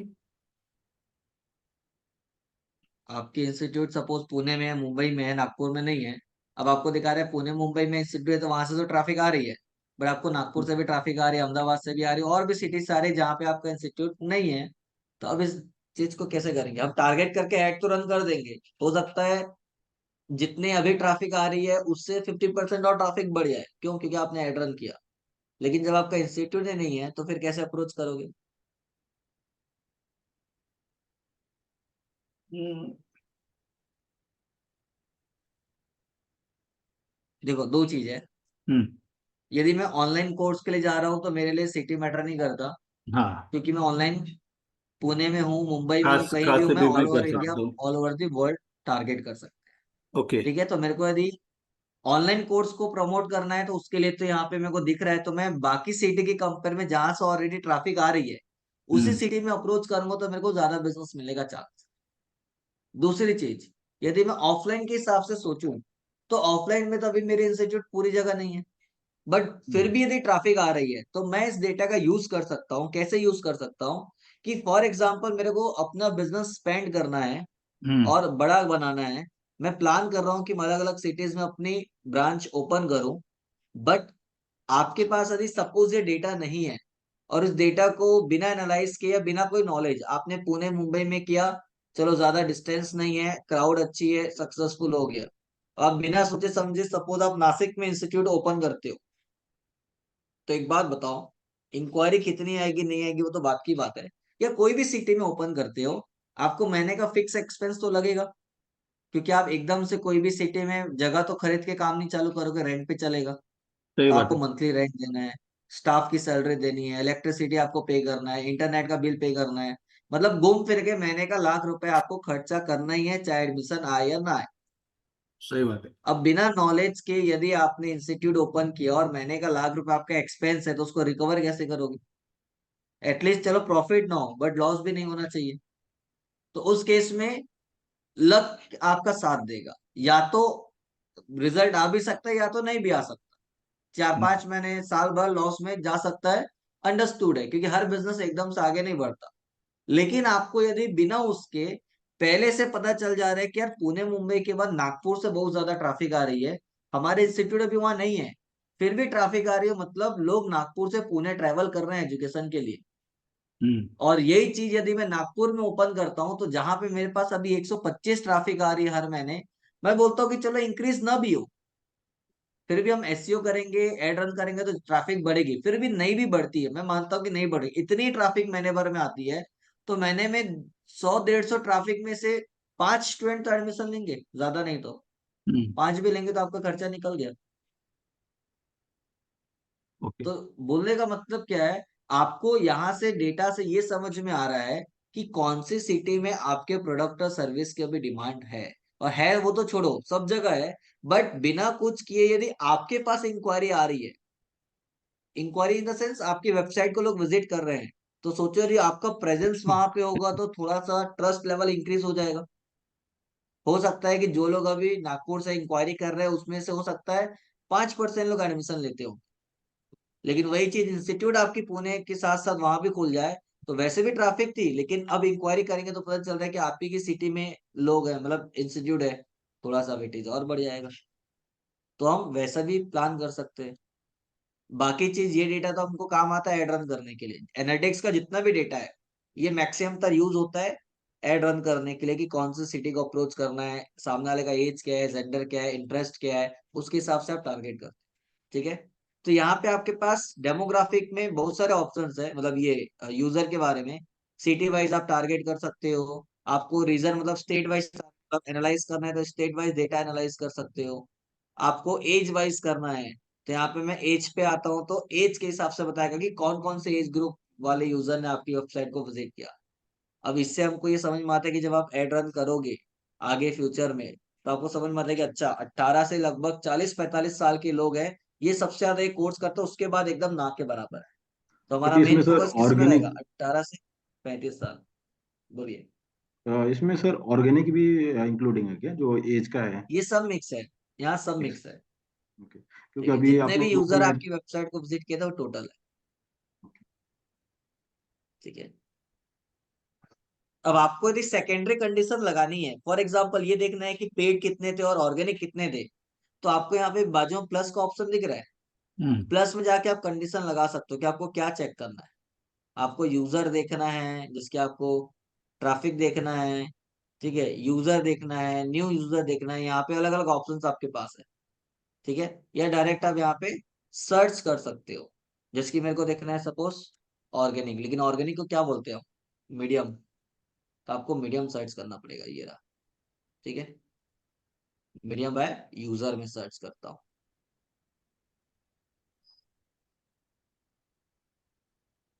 तो यहाँ पे उसके हिसाब से डेटा नहीं दिखा रहा है। ठीक है। यही चीज मैं एक बार मीडियम बाय आपका सेशन करता हूँ,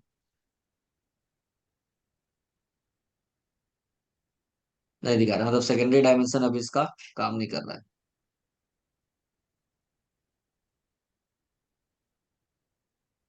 ठीक है, कोई नहीं, हम वहां पे जाके फिल्टर लगा के देख सकते हैं एज। ठीक है। तो आपको वो पता चल जाए। अब यही चीज मेरे को जेंडर के हिसाब से देखना है तो जेंडर के हिसाब से देख सकते हो। यही चीज आपको इंटरेस्ट के हिसाब से देखना है तो आप इंटरेस्ट के हिसाब से देख सकते हो।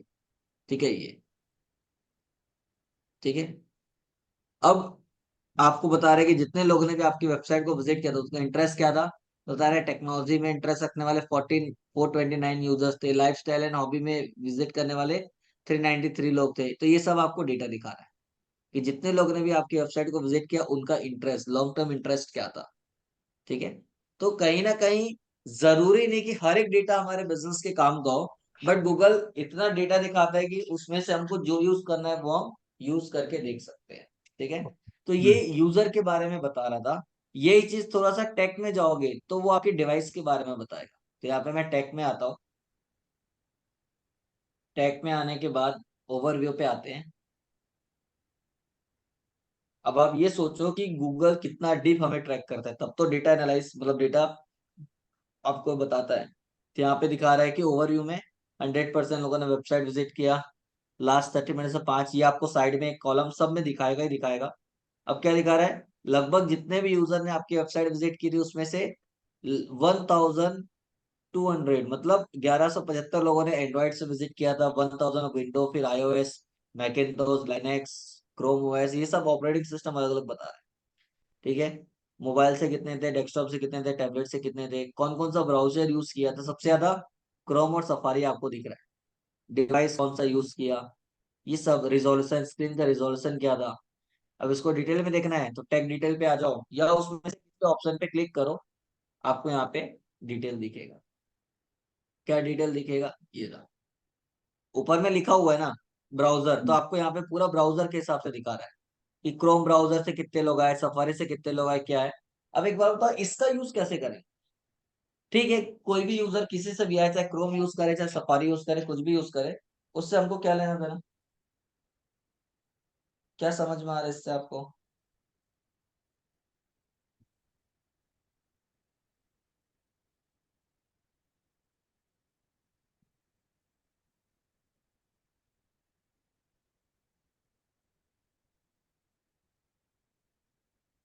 बताइए। यूजर आपकी वेबसाइट में क्रोम से आए या कैसे भी है, चाहे आपका बिजनेस किसी भी नेचर का हो, क्या फायदा हमको उससे।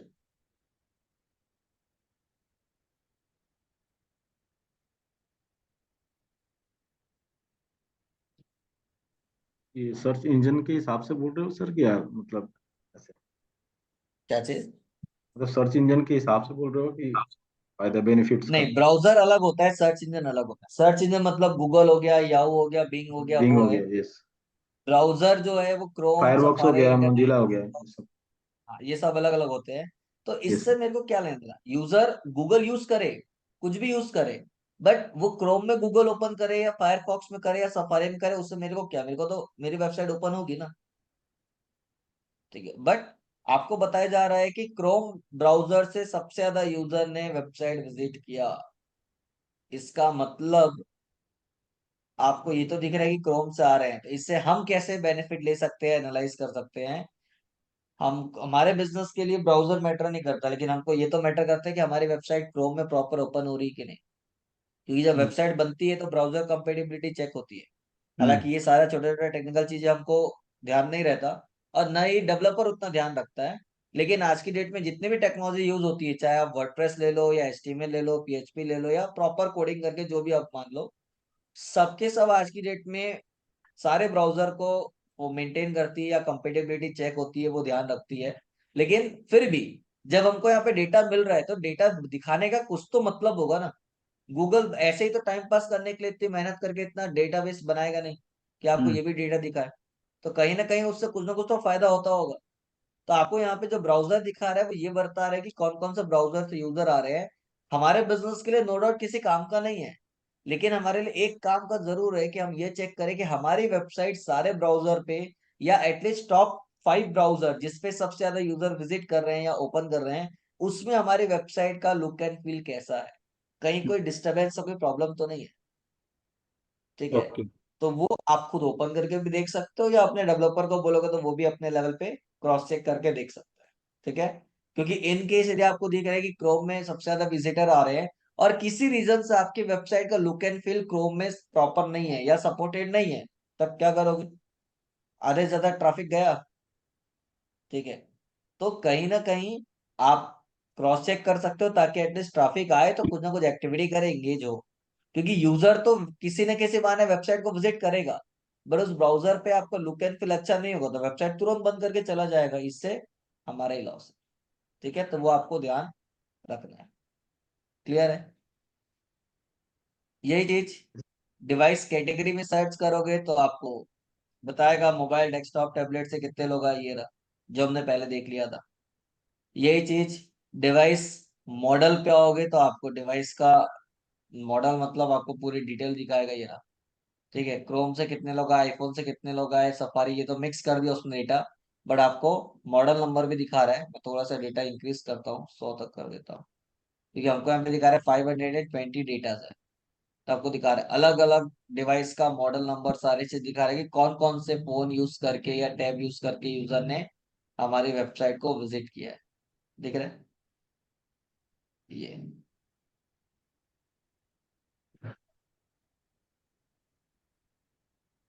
यही चीज यदि हम और भी देखेंगे, स्क्रीन रिजोल्यूशन, बहुत सारे आपको ऑप्शन देता है। ठीक है, आप जो जो जो चेक करोगे वो सब दिखाएगा। तो बोलने का मतलब ये है कि आपके सामने जितना भी डेटा दिखा रहा है या जो भी डेटा दिखा रहा है, आपको डेटा तो मिलेगा, कितने यूजर आए, कितने न्यू यूजर आए, कितना सेशन हुआ, सारी चीजें। बट उस डेटा को हम कैसे यूज करेंगे वो मैटर करता है।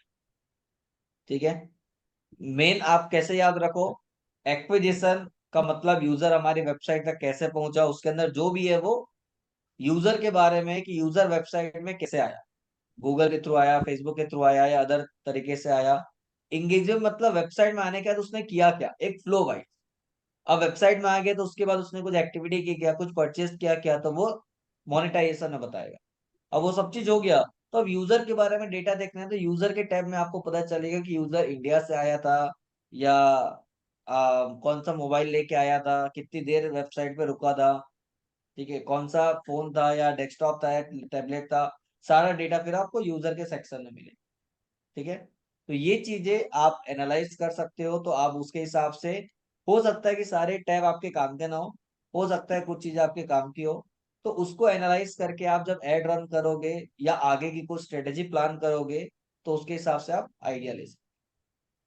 ठीक है, बट उसके लिए आपकी वेबसाइट गूगल एनालिटिक्स से लिंक होना चाहिए, तभी सारा डेटा दिखाएगा, नहीं तो डेटा नहीं दिखाएगा। सर लिंक सर कैसे करते हैं सर, बताएंगे प्लीज? क्या चीज? अपनी वेबसाइट analytics.google पे कैसे लिंक करते हैं? ये तो हमने लास्ट क्लास में पहले ही देख लिया है। मैं सॉरी, आप मैंने लोग ने भी ट्राई करके देखा है, तब तो हम यहाँ तक पहुंचे क्या? Yes sir, yes sir. हाँ। सर मेरा 3 क्वेश्चन है इसके बारे में। हाँ बोलिए। पहले सर, ये अगर किसी को रिपोर्ट देना है हर चीज का, हाँ, तो कहाँ से रिपोर्ट मिलेगा मुझे? देखो जो भी कॉलम का आपको रिपोर्ट देना है, पहले तो वो टैब ओपन कर लो, सारा चीज सेट कर लो। कितने हम्म। दिन का डेटा देना है, रिपोर्ट देना है, वो आप यहाँ से प्लान कर लो। 30 डेज का देना है, 28 डेज का देना है, स्टार्ट डेट एंड डेट, जो भी सेलेक्ट करना है सारा चीज वो सेलेक्ट कर लो। उसके बाद आपको उसी के बाजू में आपको दिख रहा है शेयर का एक आइकॉन दिख रहा है, जो मोबाइल में भी आता है, ये ओके, हाँ। शेयर दिस रिपोर्ट, क्लिक करो। अब आपके जो ऑप्शन है, आपको लिंक शेयर करना है तो लिंक शेयर कर सकते हो, बट वही उसको एक्सेस देना पड़ेगा आपके मेल आईडी का, या फिर डाउनलोड करना है। डाउनलोड में भी दो ऑप्शन है, पीडीएफ या सीएसवी फॉर्मेट। वो जिसमें एक्सेल में हो डाउनलोड जाए। करोगे ये पूरा डेटा डाउनलोड हो जाएगा, उसको मेल कर दो, व्हाट्सअप कर दो, जो करना है वो ओपन करेगा तो विद सारे कॉलम और नंबर्स उसके पास दिखेंगे। ओके। ठीक है, तो रिपोर्ट आप और इजीली भेज ये सकते सारे वेबसाइट का देख सकते हैं सर, जो भी है, सपोज कोई भी अगर हो। किसी का नहीं, देखना है तो? आप नहीं। उसी वेबसाइट का देख सकते हो जिसकी, जिस वेबसाइट को आपने अपने जीमेल आईडी से लिंक किया है और वेरीफाई किया है कि उस वेबसाइट के ओनर आप। ओके। क्योंकि ऐसे में तो आप अपने कंप्यूटर का भी डेटा देख लोगे, जो कि सही नहीं है, लीगली देखोगे तो प्रॉपर नहीं है। तो आप राइट। वही वेबसाइट का डेटा देख सकते हो जो आपकी खुद की वेबसाइट है, क्योंकि उसका एक्सेस और सारा डेटा आपके पास होता है। ठीक है, अब एज अ एजेंसी ओनर जब हम किसी के लिए काम करते हैं तो वो अपनी वेबसाइट का एक्सेस देता है, तब हम उनकी वेबसाइट को एनालिटिक्स से लिंक करके डेटा एनालाइज करके उसको रिपोर्ट भेजते हैं। ठीक है, लेकिन यदि आप एज अ बिजनेस ओनर अपने कंप्यूटर को एनालाइज करना चाहते हो तो उसके लिए कंप्यूटर एनालिसिस टूल होते हैं, जो हमने एससीओ में पढ़ा था। ठीक है, हम्म। आपका एससीएम रस हो गया, उबर सजेस्ट हो गया, ये सारे टूल है जो कंप्यूटर किसी भी वेबसाइट का डेटा एनालाइज करके देता है कि कितने यूजर आ रहे हैं, क्या आ रहे हैं, कितने बैकलिंग है, ये सारा डेटा फिर वो एनालाइज करके आपको वहां देता है। ठीक है, ओके। आपको डेटा एनालिटिक्स जैसा देखना है तो सिमिलर वेब करके एक टूल है, ठीक है, उसको ओपन करके या क्रोम एक्सटेंशन में लगा दो, तो ज्यादा नहीं बट बेसिक डेटा आपको दिखाएगा कि कितने यूजर आ रहे हैं, क्या आ रहे हैं, फ्री ऑफ कॉस्ट। ठीक है, ओके। तो वो आप करके देख सकते हो। और इसमें कोई फॉर्मूला तो नहीं होता है ना सर, ये यूजर्स का करने के लिए? सपोज लास्ट टाइम नहीं आपने नहीं बता। नहीं, कोई फॉर्मूला नहीं होता। बस टर्म्स याद रखना है, यूजर मतलब जितने भी लोग आ रहे हैं, चाहे नया या पुराना सब मिक्स होता है, सब जगह टर्म सेम रहता है, उससे कोई प्रॉब्लम नहीं। बस अलग अलग वेबसाइट के हिसाब से, उसके नेचर ऑफ बिजनेस के हिसाब से डेटा कम ज्यादा होगा, चेंज होगा। यूआई अलग अलग प्लेटफॉर्म का अलग अलग हो सकता है, बट स्टैंडर्ड है ये सारे, जो टर्म्स है ये सब स्टैंडर्ड है। क्योंकि ये सारे चीज तो मतलब शो कर ही रहा है, परसेंटेज वगैरह, एवरेज। हाँ, वो सब डिटेल में दिखाता है। अब आपको उतनी चीज का जरूरत है तो आप देखो, अदरवाइज आप मेन जो डेटा एनालाइज करना है वो करो, कोई दिक्कत नहीं है। ओके। ठीक है, बस इससे हमारे लिए फायदा ये होता है कि आप जितना भी मेहनत कर रहे हो आपकी वेबसाइट को रैंक पे लाने के लिए, तो आपको समझ में आता है कि आप मेहनत करें तो क्या यूजर गूगल में सर्च करके आपकी वेबसाइट को विजिट कर रहा है। यदि कर रहा है, मतलब आप जो एसईओ कर रहे हो उसका बेनिफिट आपको मिल रहा है। आप यहाँ से एनालाइज करते हो कि मेरे को रिजल्ट मिल रहा है कि नहीं। क्योंकि नॉर्मल किसी क्लाइंट के लिए काम करोगे, उसका वेबसाइट टॉप पे आ भी गया, या मैं बोलता हूँ चलो 100 फर्स्ट पे नहीं है बट टॉप 10 रिजल्ट पे दिख भी रहा है, तो टॉप 10 में आने से, टॉप 5 में आने से उसको बेनिफिट क्या हो रहा है? उसने लाखों रुपए खर्च किया, साल भर इन्वेस्ट किया, वेबसाइट रैंक पे भी आ गया, बट रैंक पे आने के बाद क्या यूजर उसकी वेबसाइट को विजिट कर रहा है, गूगल में सर्च करके कर रहा है, तब उसको बिजनेस मिलेगा। ठीक है, तो आपको एटलीस्ट बोलते भी बनेगा ना कि हाँ आपने एसईओ किया, रैंक पे तो आ गया, लेकिन उससे आपको बेनिफिट भी हो रहा है। कैसे बेनिफिट हो रहा है? एनालिटिक्स का डेटा दिखाओ, कितने सारे लोग आपकी वेबसाइट को विजिट कर रहे हैं जो पहले शायद नहीं कर रहे थे। ठीक है, आप जिस दिन वेबसाइट का एसईओ चालू कर रहे हो, भले गूगल के टॉप पे या टॉप 10 पेजेस पे भी गूगल के वेबसाइट में आपकी लिस्ट नहीं है या वेबसाइट नहीं है, तो भी गूगल एनालिटिक्स लिंक कर दो, ताकि जब आप एनालाइज करोगे तो आप पास साल भर का डेटा एनालाइज करके या कंपेयर करके दिखा सकते हो कि जब आपने काम चालू किया था तब वेबसाइट में कितनी ट्रैफिक आ रही थी, और आज जब वेबसाइट टॉप 10 में आ गई है तो कितनी ट्रैफिक आ रही है, डिफरेंस देखो, तब सामने वाले को समझ में आएगा। और ठीक इसमें है, मॉडिफाई भी और कर वैसे सकते भी, हैं सर, डेटा को? हाँ नहीं, मॉडिफाई कर सकते हैं वही एक्सेल से मॉडिफाई कर सकते हो, हाँ, है वो ना? डाउनलोड करने के बाद फिर उसको आपको जैसा क्या मॉडिफाई करना है, दिखाना है, चेंज करना हाँ। है, या इंपॉर्टेंट कॉलम रखना है, बाकी हटाना है, वो आप कर सकते हो, कोई दिक्कत नहीं। ओके ओके, ठीक है। तो उसमें कोई इशू नहीं। ठीक है ना, अब ये चीजें या इतनी होने के बाद, जैसा मैंने आपको एक चीज बोला कि इवेंट और कन्वर्जन एक साथ ही होता है। आपको कस्टम चीजें ट्रैक करना है तो आपको इवेंट क्रिएट करना पड़ेगा गूगल एनालिटिक्स, क्योंकि ये भी एक स्क्रिप्ट है, जैसा उसको बोला गया है वैसा वो डेटा एनालाइज करके आपको देता है। तो जैसा मैंने आपको बोला कि आपकी वेबसाइट से किसी ने ब्राउज़र डाउनलोड किया, उसको ट्रैक करना है, या किसी ने आपकी वेबसाइट को विजिट करके कोई प्रोडक्ट को परचेस किया, किसी ने डेमो क्लास के एनरोल किया, कोई भी चीज को आप ट्रैक करना चाहते हो कि ऑर्गेनिकली जो आ रहे हैं वो अपनी जगह है, कितने लोग ऐड के थ्रू आ रहे हैं, जो भी है, तो अलग अलग प्लेटफॉर्म तो डेटा देता है, पर एक जगह आपको सारा डेटा मिल जाए तो अच्छी बात है। तो उसके लिए क्या करना पड़ेगा? इवेंट क्रिएट करना पड़ेगा। कैसे क्रिएट करोगे? तो उसके लिए आपको यहाँ पे जो सेटिंग का ऑप्शन है, इस सेटिंग्स के ऑप्शन पे आ जाओ। सेटिंग में आने के बाद जो भी अकाउंट आपका सिलेक्टेड है उसी अकाउंट में नीचे जब यहाँ पे आओगे तो आपको इवेंट करके लिखा हुआ दिख रहा है।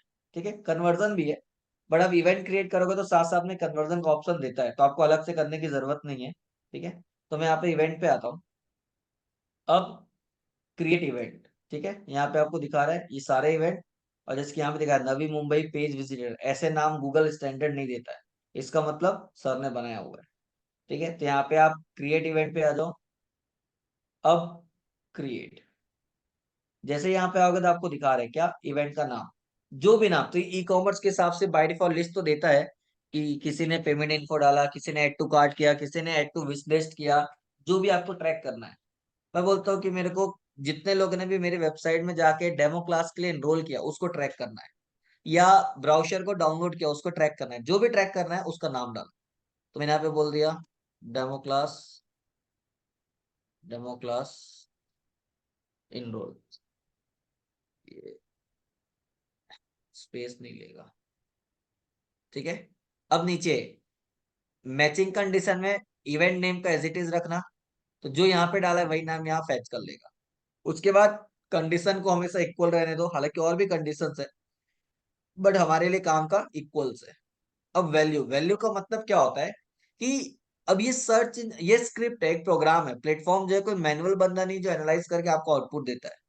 उसको जैसा बोला गया वैसा वो एनालाइज करके रिजल्ट देता है, या जैसा कोड किया हुआ है। तो आपको बताना पड़ेगा कि गूगल को कैसे पता चलेगा कि किसी ने आपकी वेबसाइट में जाके फॉर्म फिलअप किया डेमो क्लास के लिए। तो आपको वैल्यू में वो डेटा डालना है जिससे आपको पता चलता है कि यूजर ने फॉर्म फिलअप किया, मतलब सबमिट कर दिया, और आपके पास इंक्वायरी जनरेट हो गई। तो जब भी आपकी वेबसाइट में कोई ऐसा इंक्वायरी फॉर्म या पेज बनता है, तो आपने कई बार देखा होगा, फॉर्म सबमिट करने के बाद, मतलब जैसे ही सबमिट के बटन में क्लिक करते हैं तो फॉर्म सबमिट हो जाता है और आपके सामने कंफर्मेशन मैसेज आता है, या नए पेज पे रिडायरेक्ट होते हो जिसमें लिखा रहता है कि you have successfully registered for the demo class. या सपोज ऑनलाइन कोई प्रोडक्ट सेल कर रहे हो, तो पेमेंट करते हो, तो पेमेंट करने के बाद एक कंफर्मेशन पे आता है कि आपका पेमेंट सक्सेसफुल हो चुका है, और ये आपका ट्रैकिंग आईडी है या ऑर्डर आईडी है या जो भी है। ठीक है। तो वो जो कंफर्मेशन पेज होता है उसको डिजिटल मार्केटिंग में, या मैं बोलूँ टेक्निकल फील्ड में, थैंक यू पेज बोला जाता है। ठीक है। तो जब भी यूजर आपकी वेबसाइट में जाके इंक्वायरी फॉर्म फिलअप करेगा और सबमिट करेगा तो एक थैंक यू पेज आता है। इसको हम कंफर्मेशन पेज भी बोलते हैं सिंपल लैंग्वेज में। तो उस पेज का यूआरएल आपको यहाँ पे डालना है, ताकि पता चले कि यूजर ने वो एक्टिविटी कंप्लीट कर ली। तो आपको कैसा पता चलेगा वो पेज कौन सा है, तो आप अपने डेवलपर से पूछ सकते हो। अभी के लिए मैंने बोला www.sdm.com/thank you, अभी मैं डमी डाल रहा हूँ क्योंकि अभी हम रोहित सर को फोन नहीं कर सकते। ठीक है। नाउ, तो ये पेज को कोई विजिट कर रहा है, इसका मतलब उसने फॉर्म सबमिट कर दिया। अब लीड जनरेट होने पे कोई रिवेन्यू जनरेट होगा क्या आपको? नहीं। लेकिन यदि आपको रिवेन्यू जनरेट हो रहा है, फॉर एग्जांपल कोई प्रोडक्ट परचेस कर रहा है, तो पेमेंट करेगा तो थैंक यू पेज तो विजिट करेगा, लेकिन उसने पेमेंट किया तो कितना रिवेन्यू जनरेट हुआ वो भी आपको ट्रैक करना है। तो आप एड कंडीशन में आके यहाँ पे क्या डाल सकते हो, वैल्यू। यहाँ पे भी इक्वल्स, और वो प्रोडक्ट का जो कॉस्ट होगा फॉर एग्जाम्पल 5,000। अब जैसे ही मैं इसको क्रिएट कर दूंगा तो एक इवेंट क्रिएट हो जाएगा, और वहां पे एक ऑप्शन आता है मार्क एज कन्वर्जन, अभी मैं आपको दिखाऊंगा। यदि मैं उसको ऑन कर दूंगा मतलब ये कन्वर्जन के टैब में चला जाएगा, कि जितने लोगों ने भी इंक्वायरी फॉर्म फिलअप किया उनका डेटा तो आपको दिखाएगा, नंबर्स कितने लोग हैं, और जितने भी होंगे उसको मल्टीप्लाई कर देगा 5,000 से, क्योंकि मैंने क्या बोला उसकी वैल्यू कितनी है, 5,000 एक की। तो आपको टोटल करके रिवेन्यू बताएगा, इतना रिवेन्यू जनरेट हुआ। लेकिन आपको पता है कि इंक्वायरी में कोई रिवेन्यू जनरेट नहीं होता, तो मैं इसको हटा देता हूँ और ऐसे ही सेव कर देता हूँ। तो वो नंबर्स ट्रैक करेगा कि वेबसाइट में जाने के बाद कितने लोगों ने फॉर्म फिलअप किया। ठीक है। तो जो भी है ये आप रेडी करोगे, क्रिएट करोगे। अभी एसडीएम की ऑफिशियल वेबसाइट है इसलिए मैं कर नहीं रहा हूँ। क्रिएट करने के बाद आपको क्या दिखाएगा, आपका ये जो लिस्ट है इस लिस्ट में आ जाएगा और नाम दिखाएगा। यहाँ पे आपको दिख रहा है मार्क एस कन्वर्जन का लिखा हुआ, और कुछ ऑफ है कुछ ऑन है। यदि उसको मैं ऑन कर दूंगा, जैसे ही क्लिक करूंगा तो ऑन हो जाएगा, इसका मतलब ये कन्वर्जन के टैब में चला जाएगा। ठीक है। तो जब आप कन्वर्जन का टैब क्लिक करोगे, ये जो यहाँ पे कन्वर्जन का टैब क्लिक करोगे, तो जितने भी चीज को आपने मार्क एस कन्वर्जन किया होगा वो यहाँ पे दिखाएगा, जिसकी यहाँ पे अभी दिख रहा है, जितना वहां पे किया हुआ है। Contacts page, contacts form, final gates, जो भी सर ने बनाया होगा वो यहाँ पे दिख रहा है, और यहाँ पे मार्क एस कन्वर्जन दिख रहा है। ठीक है। तो आप ये भी कर सकते हो। तो आपने एक इवेंट बनाया, बस आपको सिर्फ मार्क एस कन्वर्जन करना है, या आप क्रिएट न्यू कन्वर्जन इवेंट करोगे तो भी वही इवेंट वाले पेज पे लेके जाएगा जहाँ पे आपको इवेंट क्रिएट करना है, और उसको सबमिट करोगे तो by default mark S conversion में ही आएगा। ठीक है। तो यहाँ से आप इवेंट या कन्वर्जन अपने लिए क्रिएट कर सकते हो, ताकि उसको आप सेपरेटली ट्रैक कर पाओ कि जितने भी यूजर है उसमें से कितने लोगों ने फॉर्म फिलअप किया, कितने लोगों ने ब्रोशर डाउनलोड किया, या कितने लोगों ने आपका यदि ऑनलाइन प्रोडक्ट है तो ऑनलाइन प्रोडक्ट परचेस किया, जो भी है वो आप ट्रैक कर सकते हो। ठीक है। यहाँ तक किसी को कोई डाउट, कोई ऐसी चीज जो समझ में ना आई हो तो एक बार पूछ सकता है। नहीं सर, ठीक है। बताइए, यहाँ तक किसी को कोई डाउट, कोई चीज जो समझ में ना आई हो, या क्लियर है?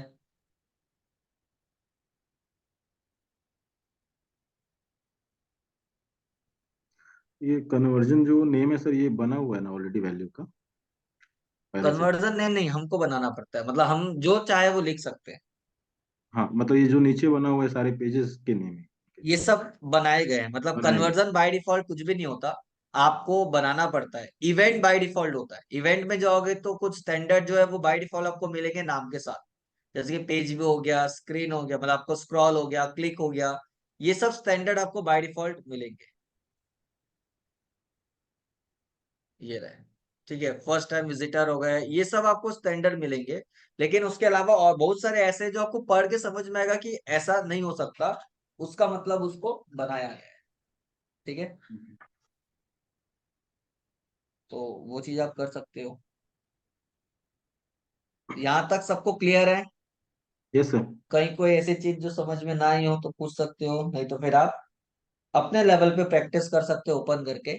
हाँ, ये है कि अभी आपके वेबसाइट में या जो भी आपने वेबसाइट लिंक किया था प्रैक्टिस के लिए, उसमें पूरा डेटा जीरो दिखाएगा या दो पांच डेटा दिखाता होगा। आप लोगों ने वेबसाइट विजिट किया होगा तो उसका कुछ डेटा दिखाएगा, अदरवाइज नहीं दिखाएगा। ठीक है, हाँ सर, हाँ सर। नाउ आपको यदि प्रैक्टिस करना है तो मैं आपको क्या करूंगा, एसडीएम का एक्सेस दे दूंगा। ठीक है, ताकि आप अपने जीमेल आईडी से एसडीएम का डेटा, या एक कॉमन जीमेल आईडी बना लेना, ज्यादा अच्छा है। सबको इंडिविजुअल एक्सेस देने से अच्छा आपकी बैच का एक कॉमन जीमेल आईडी बना लेना, ताकि नेक्स्ट क्लास में या आगे जो भी हम चीज पढ़ेंगे, कभी हम्म, कोई चीज का हमको अकाउंट क्रिएट करना है कुछ भी है, तो वो डमी आईडी से हम कर सकते हैं। और आपको एक्सेस भी उसी डमी आईडी में मिल जाएगा, ताकि एक ही आईडी पासवर्ड से सबके सब लॉगिन करके प्रैक्टिस कर सकते। ठीक है, तो ओके आप सर। लोग कोई भी एक, अभी नहीं, क्लास के बाद या कल कभी भी एक डमी जीमेल आईडी बना के ग्रुप में डाल देना। तो उस जीमेल आईडी में मैं एसडीएम का एक्सेस दे दूंगा। ठीक है, ताकि आप लोग प्रैक्टिस कर सकते हो। क्योंकि इसके बाद गूगल वेब मास्टर पढ़ेंगे तो वो भी बिना डेटा क्या एनालाइज करोगे, तो डेटा एनालाइज करने के लिए एसडीएम का एक्सेस उसका भी आपको उसी आईडी में दे देंगे, तो आपको प्रैक्टिस के लिए काम आ जाएगा। ठीक है, यस क्लियर सर। है? ठीक है। तो अभी एक्चुअल में आज हमको गूगल वेब मास्टर भी क्लोज करना था, क्योंकि कल क्लास में ले नहीं पाया किसी रीजन से। तो आज की ये बात, टॉपिक ऐसा है कि टॉपिक खत्म करने के चक्कर में जाएंगे तो कुछ समझ में नहीं आएगा, इसलिए हाँ हमने यार, थोड़ा सा आराम से बाउंस लिया। होगा सर। ठीक है, बाउंस हो जाएगा। तो मैं आप लोगों को गूगल वेब मास्टर का इंट्रो दे देता हूँ। ठीक है, कल से हम सोशल मीडिया स्टार्ट करने वाले थे, बट अब कल के बदले वो परसों और डिले होगा। ठीक है, बट कोई नहीं, कल गूगल वेब मास्टर आपका हो जाएगा, उसके बाद कल से ही सोशल मीडिया स्टार्ट हो जाएगा, क्योंकि गूगल वेब मास्टर छोटा है, वो हाफ एन आवर या 40 मिनट्स का टॉपिक है, ज्यादा बड़ा टॉपिक नहीं है। ठीक है, बट जो मेन मेन चीजें हैं वो आपको मैं अभी बता देता हूँ, मतलब कैसे Google analytics, sorry, Google web master के लिए हम हमारी वेबसाइट को लिंक कर सकते हैं। जैसे गूगल एनालिटिक्स है, आप मेरा वेबसाइट को लिंक किए, अपनी ओनरशिप को प्रूव किए, आप अपने वेबसाइट का डेटा एनालाइज नहीं कर सकते, या किसी भी वेबसाइट का डेटा एनालाइज नहीं कर सकते, वैसे ही गूगल वेब मास्टर है जो आपकी वेबसाइट का टेक्निकल एरर को क्या करता है, आइडेंटिफाई करता है। आप जितनी भी मेहनत कर रहे हो अपनी वेबसाइट को रैंक पे लाने के लिए, उसमें कोई ऐसी चीज जो आपने ध्यान नहीं दी और टेक्निकल फॉल्ट आ रहा है जिससे आपकी रैंकिंग को इफेक्ट हो सकता है, वो डेटा आपको वहां पे बताता है। सारे टेक्निकल प्रॉब्लम नहीं बताएगा, वही प्रॉब्लम बताएगा जिससे आपकी वेबसाइट की रैंकिंग को प्रॉब्लम होती है। ठीक है, बट उसके लिए भी क्या करना पड़ेगा, हमारी वेबसाइट जिसका भी डेटा एनालाइज करना है उसको हमारी वेबसाइट से या गूगल वेब मास्टर से जो प्लेटफॉर्म है उससे लिंक करना पड़ेगा। अब इसको दो नाम यूज किया जाता है, कुछ लोग गूगल वेब मास्टर बोलते हैं, कुछ लोग गूगल सर्च कंसोल बोलते हैं। तो दोनों एक ही चीज है ना, दोनों में कोई डिफरेंस नहीं है, याद रखो। आप गूगल में वेब मास्टर डालो या सर्च कंसोल डालो, आएगा एक ही चीज। ठीक है, तो गूगल वेब मास्टर या सर्च कंसोल कोई अलग अलग चीज नहीं है, एक ही है, जो आपकी वेबसाइट के टेक्निकल एरर को आइडेंटिफाई करने के लिए बनाया जाता है। ठीक, अब गूगल वेब मास्टर में हमारी वेबसाइट को लिंक करने के लिए और डेटा को एनालाइज करने के लिए हमको वेरीफाई करना पड़ेगा हमारा ओनरशिप, और यहाँ पे वेरीफाई करने के 5 मेथड है, इंटरव्यू में क्वेश्चंस आता है। ठीक है, तो आपको याद रखना है। मैं पहले मेथड कौन कौन सा है वो बता देता हूँ, और उसके बाद फिर हम गूगल वेब मास्टर में जो आपकी वेबसाइट है उसको वेरीफाई करके देखते हैं, ताकि आप भी अपने लेवल पे क्या कर सकते हो, वेरीफाई करके देख सकते हो, ताकि कल सीधा हम आपका जो टॉपिक है सीधा सीधा टॉपिक देखते जाएंगे। ठीक है, तो अभी 5 मेथड कौन कौन से हैं? सबसे पहला है HTML फाइल। ठीक है, HTML फाइल का मतलब क्या है, जैसे ही आप कोई भी वेबसाइट का यूआरएल डाल के उसमें कंटिन्यू पे क्लिक करोगे वेरीफाई करने के लिए, तो आपके सामने लिस्ट ऑफ क्या आएगा, मेथड आएगा, कौन सा मेथड से आप वेरीफाई करना चाहते हो। पहला मेथड है HTML फाइल। इसका मतलब क्या है कि वेब मास्टर आपको एक फाइल देगा, मतलब एक सेट ऑफ फाइल देगा जिसको आपको क्लिक करना है। जैसे क्लिक करोगे तो डाउनलोड हो जाएगा, आपके सिस्टम में डाउनलोड होगा बिना कुछ चेंजेस किए। एज इट इज उस फाइल को क्या करना है, आपको अपने वेबसाइट के रूट फोल्डर पे अपलोड करना है। रूट फोल्डर मतलब जहां पे आपने अपनी वेबसाइट का साइट मैप और robot.txt अपलोड किया था, मतलब public_HTML का फोल्डर यहाँ पे अपलोड कर देना है बिना कोई चेंजेस किए। और उसके बाद वेरीफाई के बटन पे क्लिक करना है। तो जब आपका ये फाइल आपके वेबसाइट के रूट फोल्डर में अपलोड हो जाएगा, उसके बाद जब आप वेरीफाई करोगे तो गूगल क्रॉस चेक करता है कि जो कोड उसने दिया था, जो फाइल दिया था, वो फाइल आपके वेबसाइट में है क्या। क्योंकि ये फोल्डर पे डेटा तभी अपलोड हो सकता है जब उसके बैकएंड का मतलब सी पैनल का एक्सेस आपके पास है। बिना सी पैनल के एक्सेस के आप ये चीज नहीं कर सकते, और जिसके पास उसका एक्सेस है मतलब वो उस वेबसाइट का ओनर है, क्योंकि मेन वेरीफाई एक्सेस वही सेम होता है। टाइम पे सर? तो मतलब वेरीफाई हो जाएगा। बोलिए। Verify means sir same time पे होता है ना? क्या चीज? वेरीफाई जो बोल रहे हो आप, सेम टाइम पे होता है वो? हाँ, अभी जैसे कि सपोज मैंने क्रिएट किया, मतलब वेबसाइट का यूआरएल डाला, आपके सामने ये मेथड है। अब आपने इसमें क्लिक किया तो फाइल डाउनलोड हो जाएगी। नीचे हम्म, वेरीफाई का बटन दिया रहेगा, बट आप उस समय क्लिक करोगे तो कुछ नहीं होने वाला। क्यों? क्योंकि आपने कोड वेबसाइट पे डाला नहीं है। वो tab as it is open रहने दो। उसके बाद अब वो जो कोड आपको दिया हुआ है वो वेबसाइट में दूसरे टैब में ओपन करके वेबसाइट पे डलवा दो, या डेवलपर को भेज दो कि डेवलपर अपने हिसाब से उसको ओपन करके डाल देगा, क्योंकि उसको नॉलेज है। अब उसने बोला कि हाँ मैंने कोड डाल दिया, या आपको कोडिंग आती है और आपने वो कोड डाल दिया है, तो उसके बाद आप उस टैब में आके वेरीफाई में क्लिक करोगे तो रियल टाइम पे चेक करेगा, और विद इन अ सेकेंड आपके सामने बता देगा कि आपकी वेबसाइट वेरीफाई हुई है कि नहीं। वेरीफाई हो गई है तो उसके बाद आप डेटा एनालाइज कर सकते हो, नहीं तो आप नहीं कर सकते। तो ओके। ये पहला मेथड है, फर्स्ट मेथड है। जरूरी नहीं कि आप यही यूज करो, सिंपल और इजी मेथड यही है। बट आपको ये नहीं करना है, आपके पास सी पैनल का एक्सेस नहीं है तो कोई बात नहीं, आप दूसरा मेथड यूज करो। कौन सा? उसे हम बोलते हैं HTML टैग। HTML टैग का मतलब क्या है? एक सिंगल लाइन का कोड देता है। ठीक है, आपको मैं अभी रियल टाइम में दिखा दूंगा। सिंगल लाइन क्या मिलता है? कोड मिलता है। इस सिंगल लाइन के कोड को एज इट इज कॉपी करो, और कॉपी करने के बाद आप अपने वेबसाइट के होम पेज के हेड सेक्शन पे डाल दो। कहाँ पे? होम पेज के हेड सेक्शन पे डाल दो। अब बिना सी पैनल के आपके पास यदि वर्डप्रेस का एक्सेस है, जैसे कि अभी आपकी वेबसाइट के लिए आपके पास है, तो हम वर्डप्रेस के थ्रू इस मेथड को यूज करके बिना सी पैनल का हम हमारी वेबसाइट का ओनरशिप वेरीफाई कर सकते हैं। ठीक है, कैसे ये मैं आपको आगे बताऊंगा। ठीक है, तो हमारी वेबसाइट के होम पेज के हेड सेक्शन में भी आप तभी जा सकते हो जब आपके पास सी पैनल का एक्सेस है, या फिर आपके पास वर्डप्रेस है। तो वर्डप्रेस में एक ऑप्शन होता है जहां से आप वो कोड डाल सकते हैं, जैसे कि आपने गूगल एडिक्स का कोड वर्डप्रेस के थ्रू डाला था, header.php की फाइल में जाके हेड में। तो वो तो हेडर जो है वो क्या है, सबके लिए कॉमन है। हेड का जो कोड है वो सारे पेज का स्टैंडर्ड है। आपने वहां डाल दिया, मतलब वो पेज में चले गया। तो वहां डाल के जैसे ही आप वेरीफाई करोगे, ये वेरीफाई हो जाएगा। ठीक है। ओके। या फिर आपको ये भी नहीं करना, टेक्निकल चीजें समझ में नहीं आ रही, कोई बात। गूगल बोलते हैं कि आप गूगल एनालिटिक्स के थ्रू अपनी वेबसाइट को क्या कर सकते हो, वेरीफाई कर सकते हो। ठीक है। यदि आपने गूगल एनालिटिक्स का अकाउंट पहले क्रिएट करके रखा हुआ है सेम जीमेल आईडी से सेम डोमेन के लिए, तो वो ऑटो वेरीफाई हो जाएगा। वो चेक कर लेगा कि आपने इसी जीमेल आईडी से उसी डोमेन को पहले भी गूगल एनालिटिक्स में डाल के वेरीफाई किया है, तो with in a second auto verify हो जाएगा, आपको कुछ भी नहीं करना पड़ेगा। और मेथड क्या आ जाएगा? Google analytics. और नहीं किया है, पहले वेब मास्टर यूज कर रहे हो, तो वो गूगल एडिक्स में जाके अकाउंट क्रिएट करो, वो कोड देगा, वो कोड डालो, उसके बाद वो वेरीफाई हो। ठीक है। चौथा होता है आपका Google tag manager. Google tag manager Google tag manager मतलब ये भी एक प्लेटफॉर्म है जो आपके सिलेबस में आगे आप पढ़ोगे। तो गूगल टैग मैनेजर के थ्रू यदि आपने अपनी वेबसाइट को पहले वेरीफाई कर लिया है, तो यहाँ पे दोबारा नहीं करना पड़ेगा, वो ऑटो वेरीफाई हो जाएगा। नहीं तो फिर गूगल टैग मैनेजर में अकाउंट क्रिएट करके वेरीफाई करो, तब यहाँ पे ये वेरीफाई होगा। ठीक है। और पांचवा, कोई प्लेटफॉर्म कोई टेक्नोलॉजी कुछ भी हमको नहीं आती, तो हम सीधा डोमेन नेम प्रोवाइडर से वेरीफाई कर सकते हैं। डोमेन नेम प्रोवाइडर मतलब क्या होता है कि जहां ओके। से भी आपने डोमेन खरीदा है, चाहे वो गोडैडी हो, चाहे जीनेट लाइव हो, होस्टिंग होस्टिंग राजा है, जो भी आपकी XYZ वेबसाइट है, जहां से आपने डोमेन खरीदा है वहां पे आपको अकाउंट क्रिएट करना पड़ता है। तो जैसे ही आप डीएनएस प्रोवाइडर में जाओगे तो वहां पे आपको एक, सॉरी, डोमेन नेम प्रोवाइडर में जाओगे तो एक डीएनएस सेटिंग करके आपको एक कोड देगा। ठीक है, उस मिडिल में। कोड को कॉपी करके जहां से भी आपने डोमेन खरीदा है उस अकाउंट में लॉगिन करके डीएनएस सेटिंग पे ये जो कोड देगा वो कोड वहां पे डाल दो और वेरीफाई करो, उसके बाद वेबमास्टर में आके तो वो वेरीफाई हो जाएगा।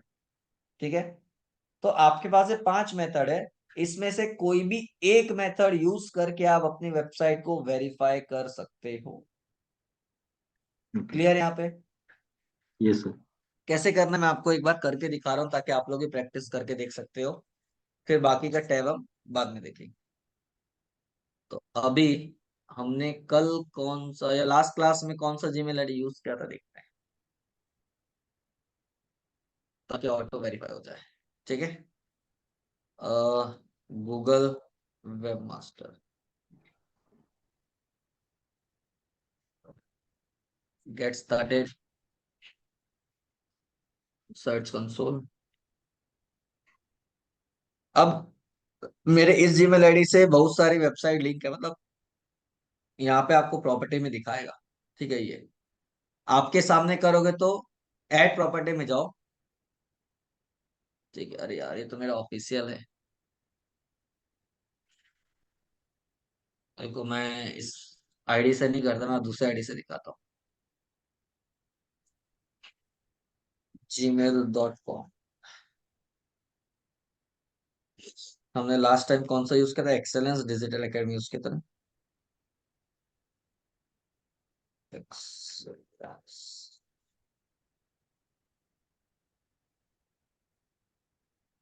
हम्म,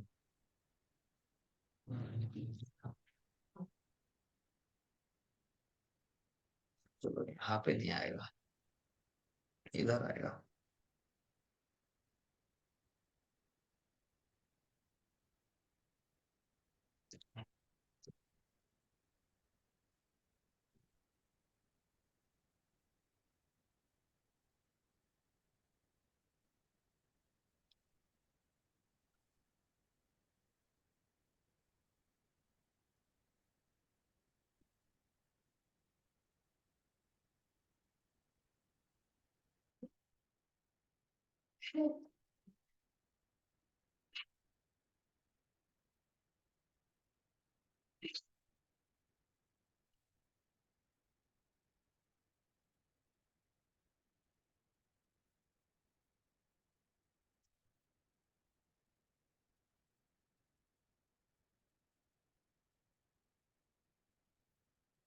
अरे इसको भी नहीं करते, नॉट नाउ। ठीक है, जी मैं लॉगिन हो गया, मैं यहाँ पे आता हूँ और गूगल वेब मास्टर,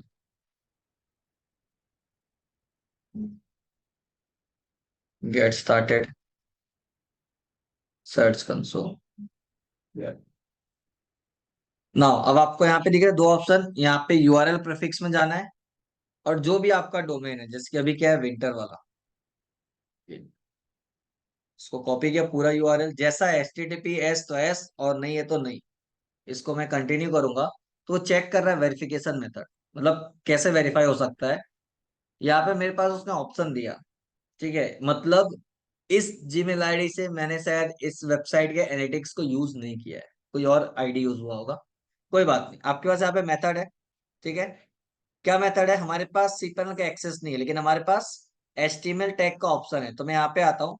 आप लोग यदि अपने जीमेल आईडी से करोगे तो ऑटो वेरीफाई हो जाएगा, क्यों? क्योंकि आपने गूगल एनालिटिक्स आपके मेल आईडी से यूज किया हुआ है लास्ट क्लास, तो वो ऑटो वेरीफाई हो जाएगा और ओनर से वेरीफाइड में नीचे लिखा रहेगा गूगल एनालिटिक्स। लेकिन नहीं होता है, तो ये HTML टैग वाला कॉपी करना, कोड कॉपी कर लिए। अब मैं क्या करता हूँ, यहाँ पे आता हूँ और आपकी वेबसाइट का बैकएंड ओपन करते हैं, /wp-admin,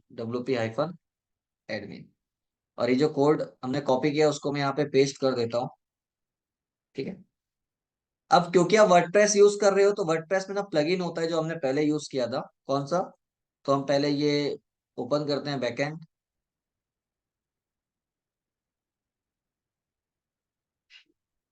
जो भी आईडी पासवर्ड था उससे लॉगिन करते हैं हम।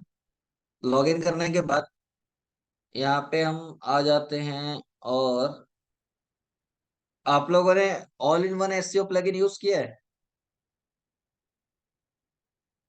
नहीं किया हुआ है?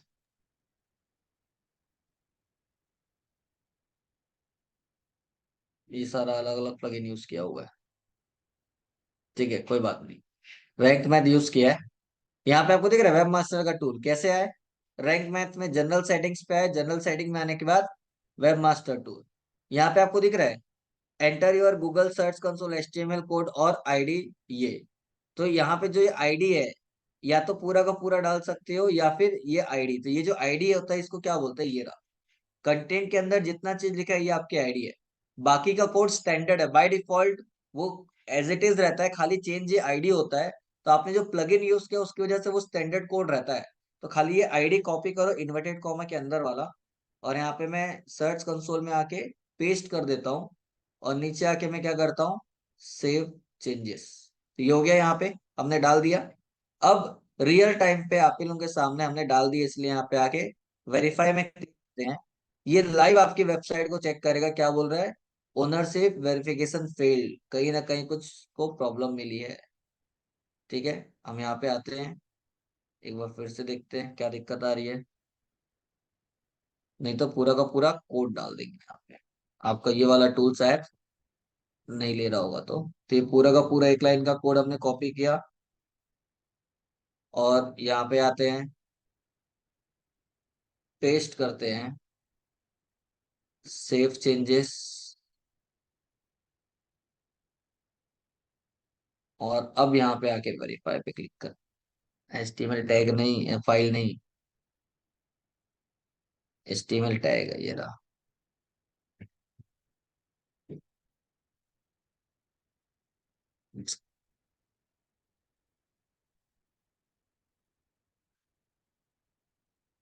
इस मेथड में कुछ तो दिक्कत हो रही है।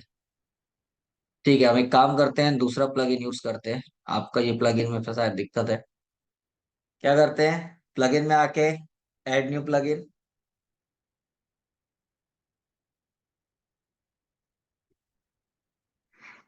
हालांकि ऐसा होता नहीं है, बट दूसरा डाल देते हैं, all in one plugin. Search करते हैं, ये रहा। इसको इंस्टॉल किया। सेम जैसे रैंक मैथ के जनरल सेटिंग में गए थे, वैसे ऑल इन वन के जनरल सेटिंग में जाओगे तो आपको वेबमास्टर का ऑप्शन मिलेगा। वहां पे हमको पूरा कोड नहीं डालना है, खाली वो इन्वर्टेड कॉमा वाला डालना है। ठीक है, तो हम ठीक यहाँ है। पे आते हैं। सर प्लगइन ही क्यों ये करते हैं इंस्टॉल हम? हो गया, एक्टिवेट। हाँ, प्लगइन ही क्यों करते हैं? कॉपी उसमें प्लगइन अवेलेबल। इसलिए करते हैं क्योंकि आपको कोडिंग नहीं करना पड़ता, नहीं तो फिर आपको सी पैनल का एक्सेस लगेगा। ओके। ठीक है, तो ज्यादा कोडिंग नहीं आती और प्रॉब्लम ना हो इसीलिए हम ये यूज करते हैं। क्योंकि सपोज गलती से भी हमने कोडिंग में जाके कुछ गलत किया, जैसे कि अभी नहीं वेरीफाई हो रहा है, जो भी रीजन हो प्लगइन का, बट यदि कुछ गलत हुआ तो वेबसाइट में दिक्कत आ सकती है। प्लगइन में क्या है, वो नहीं भी लेगा तो वेबसाइट में प्रॉब्लम नहीं आएगी। ठीक है, तो ये हो गया। अब हम ऑल इन वन के जनरल सेटिंग्स पे आते हैं। यहाँ पे आपको अलग अलग प्लेटफॉर्म का ऑप्शन होगा, तो यहाँ पे भी वेब मास्टर पे जाते हैं, सेम है सारी चीजें। गूगल का है तो गूगल वेब मास्टर, और वो जो कोड था, ये खाली इन्वर्टेड कॉमा वाला हम यहाँ से वापस कॉपी करते हैं। और यहाँ पे हमने डाल दिया, और नीचे आके सेव चेंजेस। वेरीफाई हुआ कि नहीं हुआ, मतलब हाँ सेव हो गया। अब यहाँ पे आके क्या हो गया, वापस हट गया।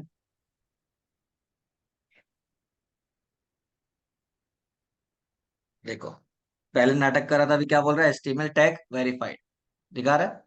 तो नेटवर्क प्रॉब्लम होगा, कहीं ना कहीं ये एचटीएमएल टैग से हो गया, क्योंकि हमने वो कोड वहां पे डाल दिया है। ठीक है, अब उसके बाद ही आपके सामने डैशबोर्ड आएगा जिसमें सारे ऑप्शंस दिखेंगे। ठीक है, ये रहा। अभी सारे टैब का मतलब क्या है, कैसे है, वो हम आगे देखेंगे। ठीक है, और वही सारे आपको मेथड फिर से देखने हैं। तो आप सेटिंग्स में आके ओनरशिप वेरीफाइड में आ जाओ, तो आपको दिखाएगा आपने कौन सा मेथड से वेरीफाई किया और बाकी की मेथड क्या है। ठीक है, तो आप लोग जब करोगे तो आपका गूगल एनालिटिक्स से बाय डिफॉल्ट ऑटो वेरीफाई हो जाएगा। फिर भी आप अपने लेवल पे ट्राई करके देखो, और कहीं कोई दिक्कत, कोई चीज जो समझ में नहीं आ रही होगी तो आप एक बार पूछ सकते हो। क्लियर है? Yes sir. ठीक है, यहाँ तक किसी को कोई डाउट, कोई चीज जो समझ में ना आई हो तो एक बार पूछ सकते हो। क्लियर है? Yes sir. ठीक है, तो यहाँ तक आप लोग ट्राई करो, और कहीं भी कोई चीज समझ में नहीं आती तो आप पूछ सकते हो, बाकी चीज हम आगे की क्लास में देखते हैं। ठीक है, ओके। तब तक के लिए बाय बाय एंड गुड अच्छा, नाइट। Good night.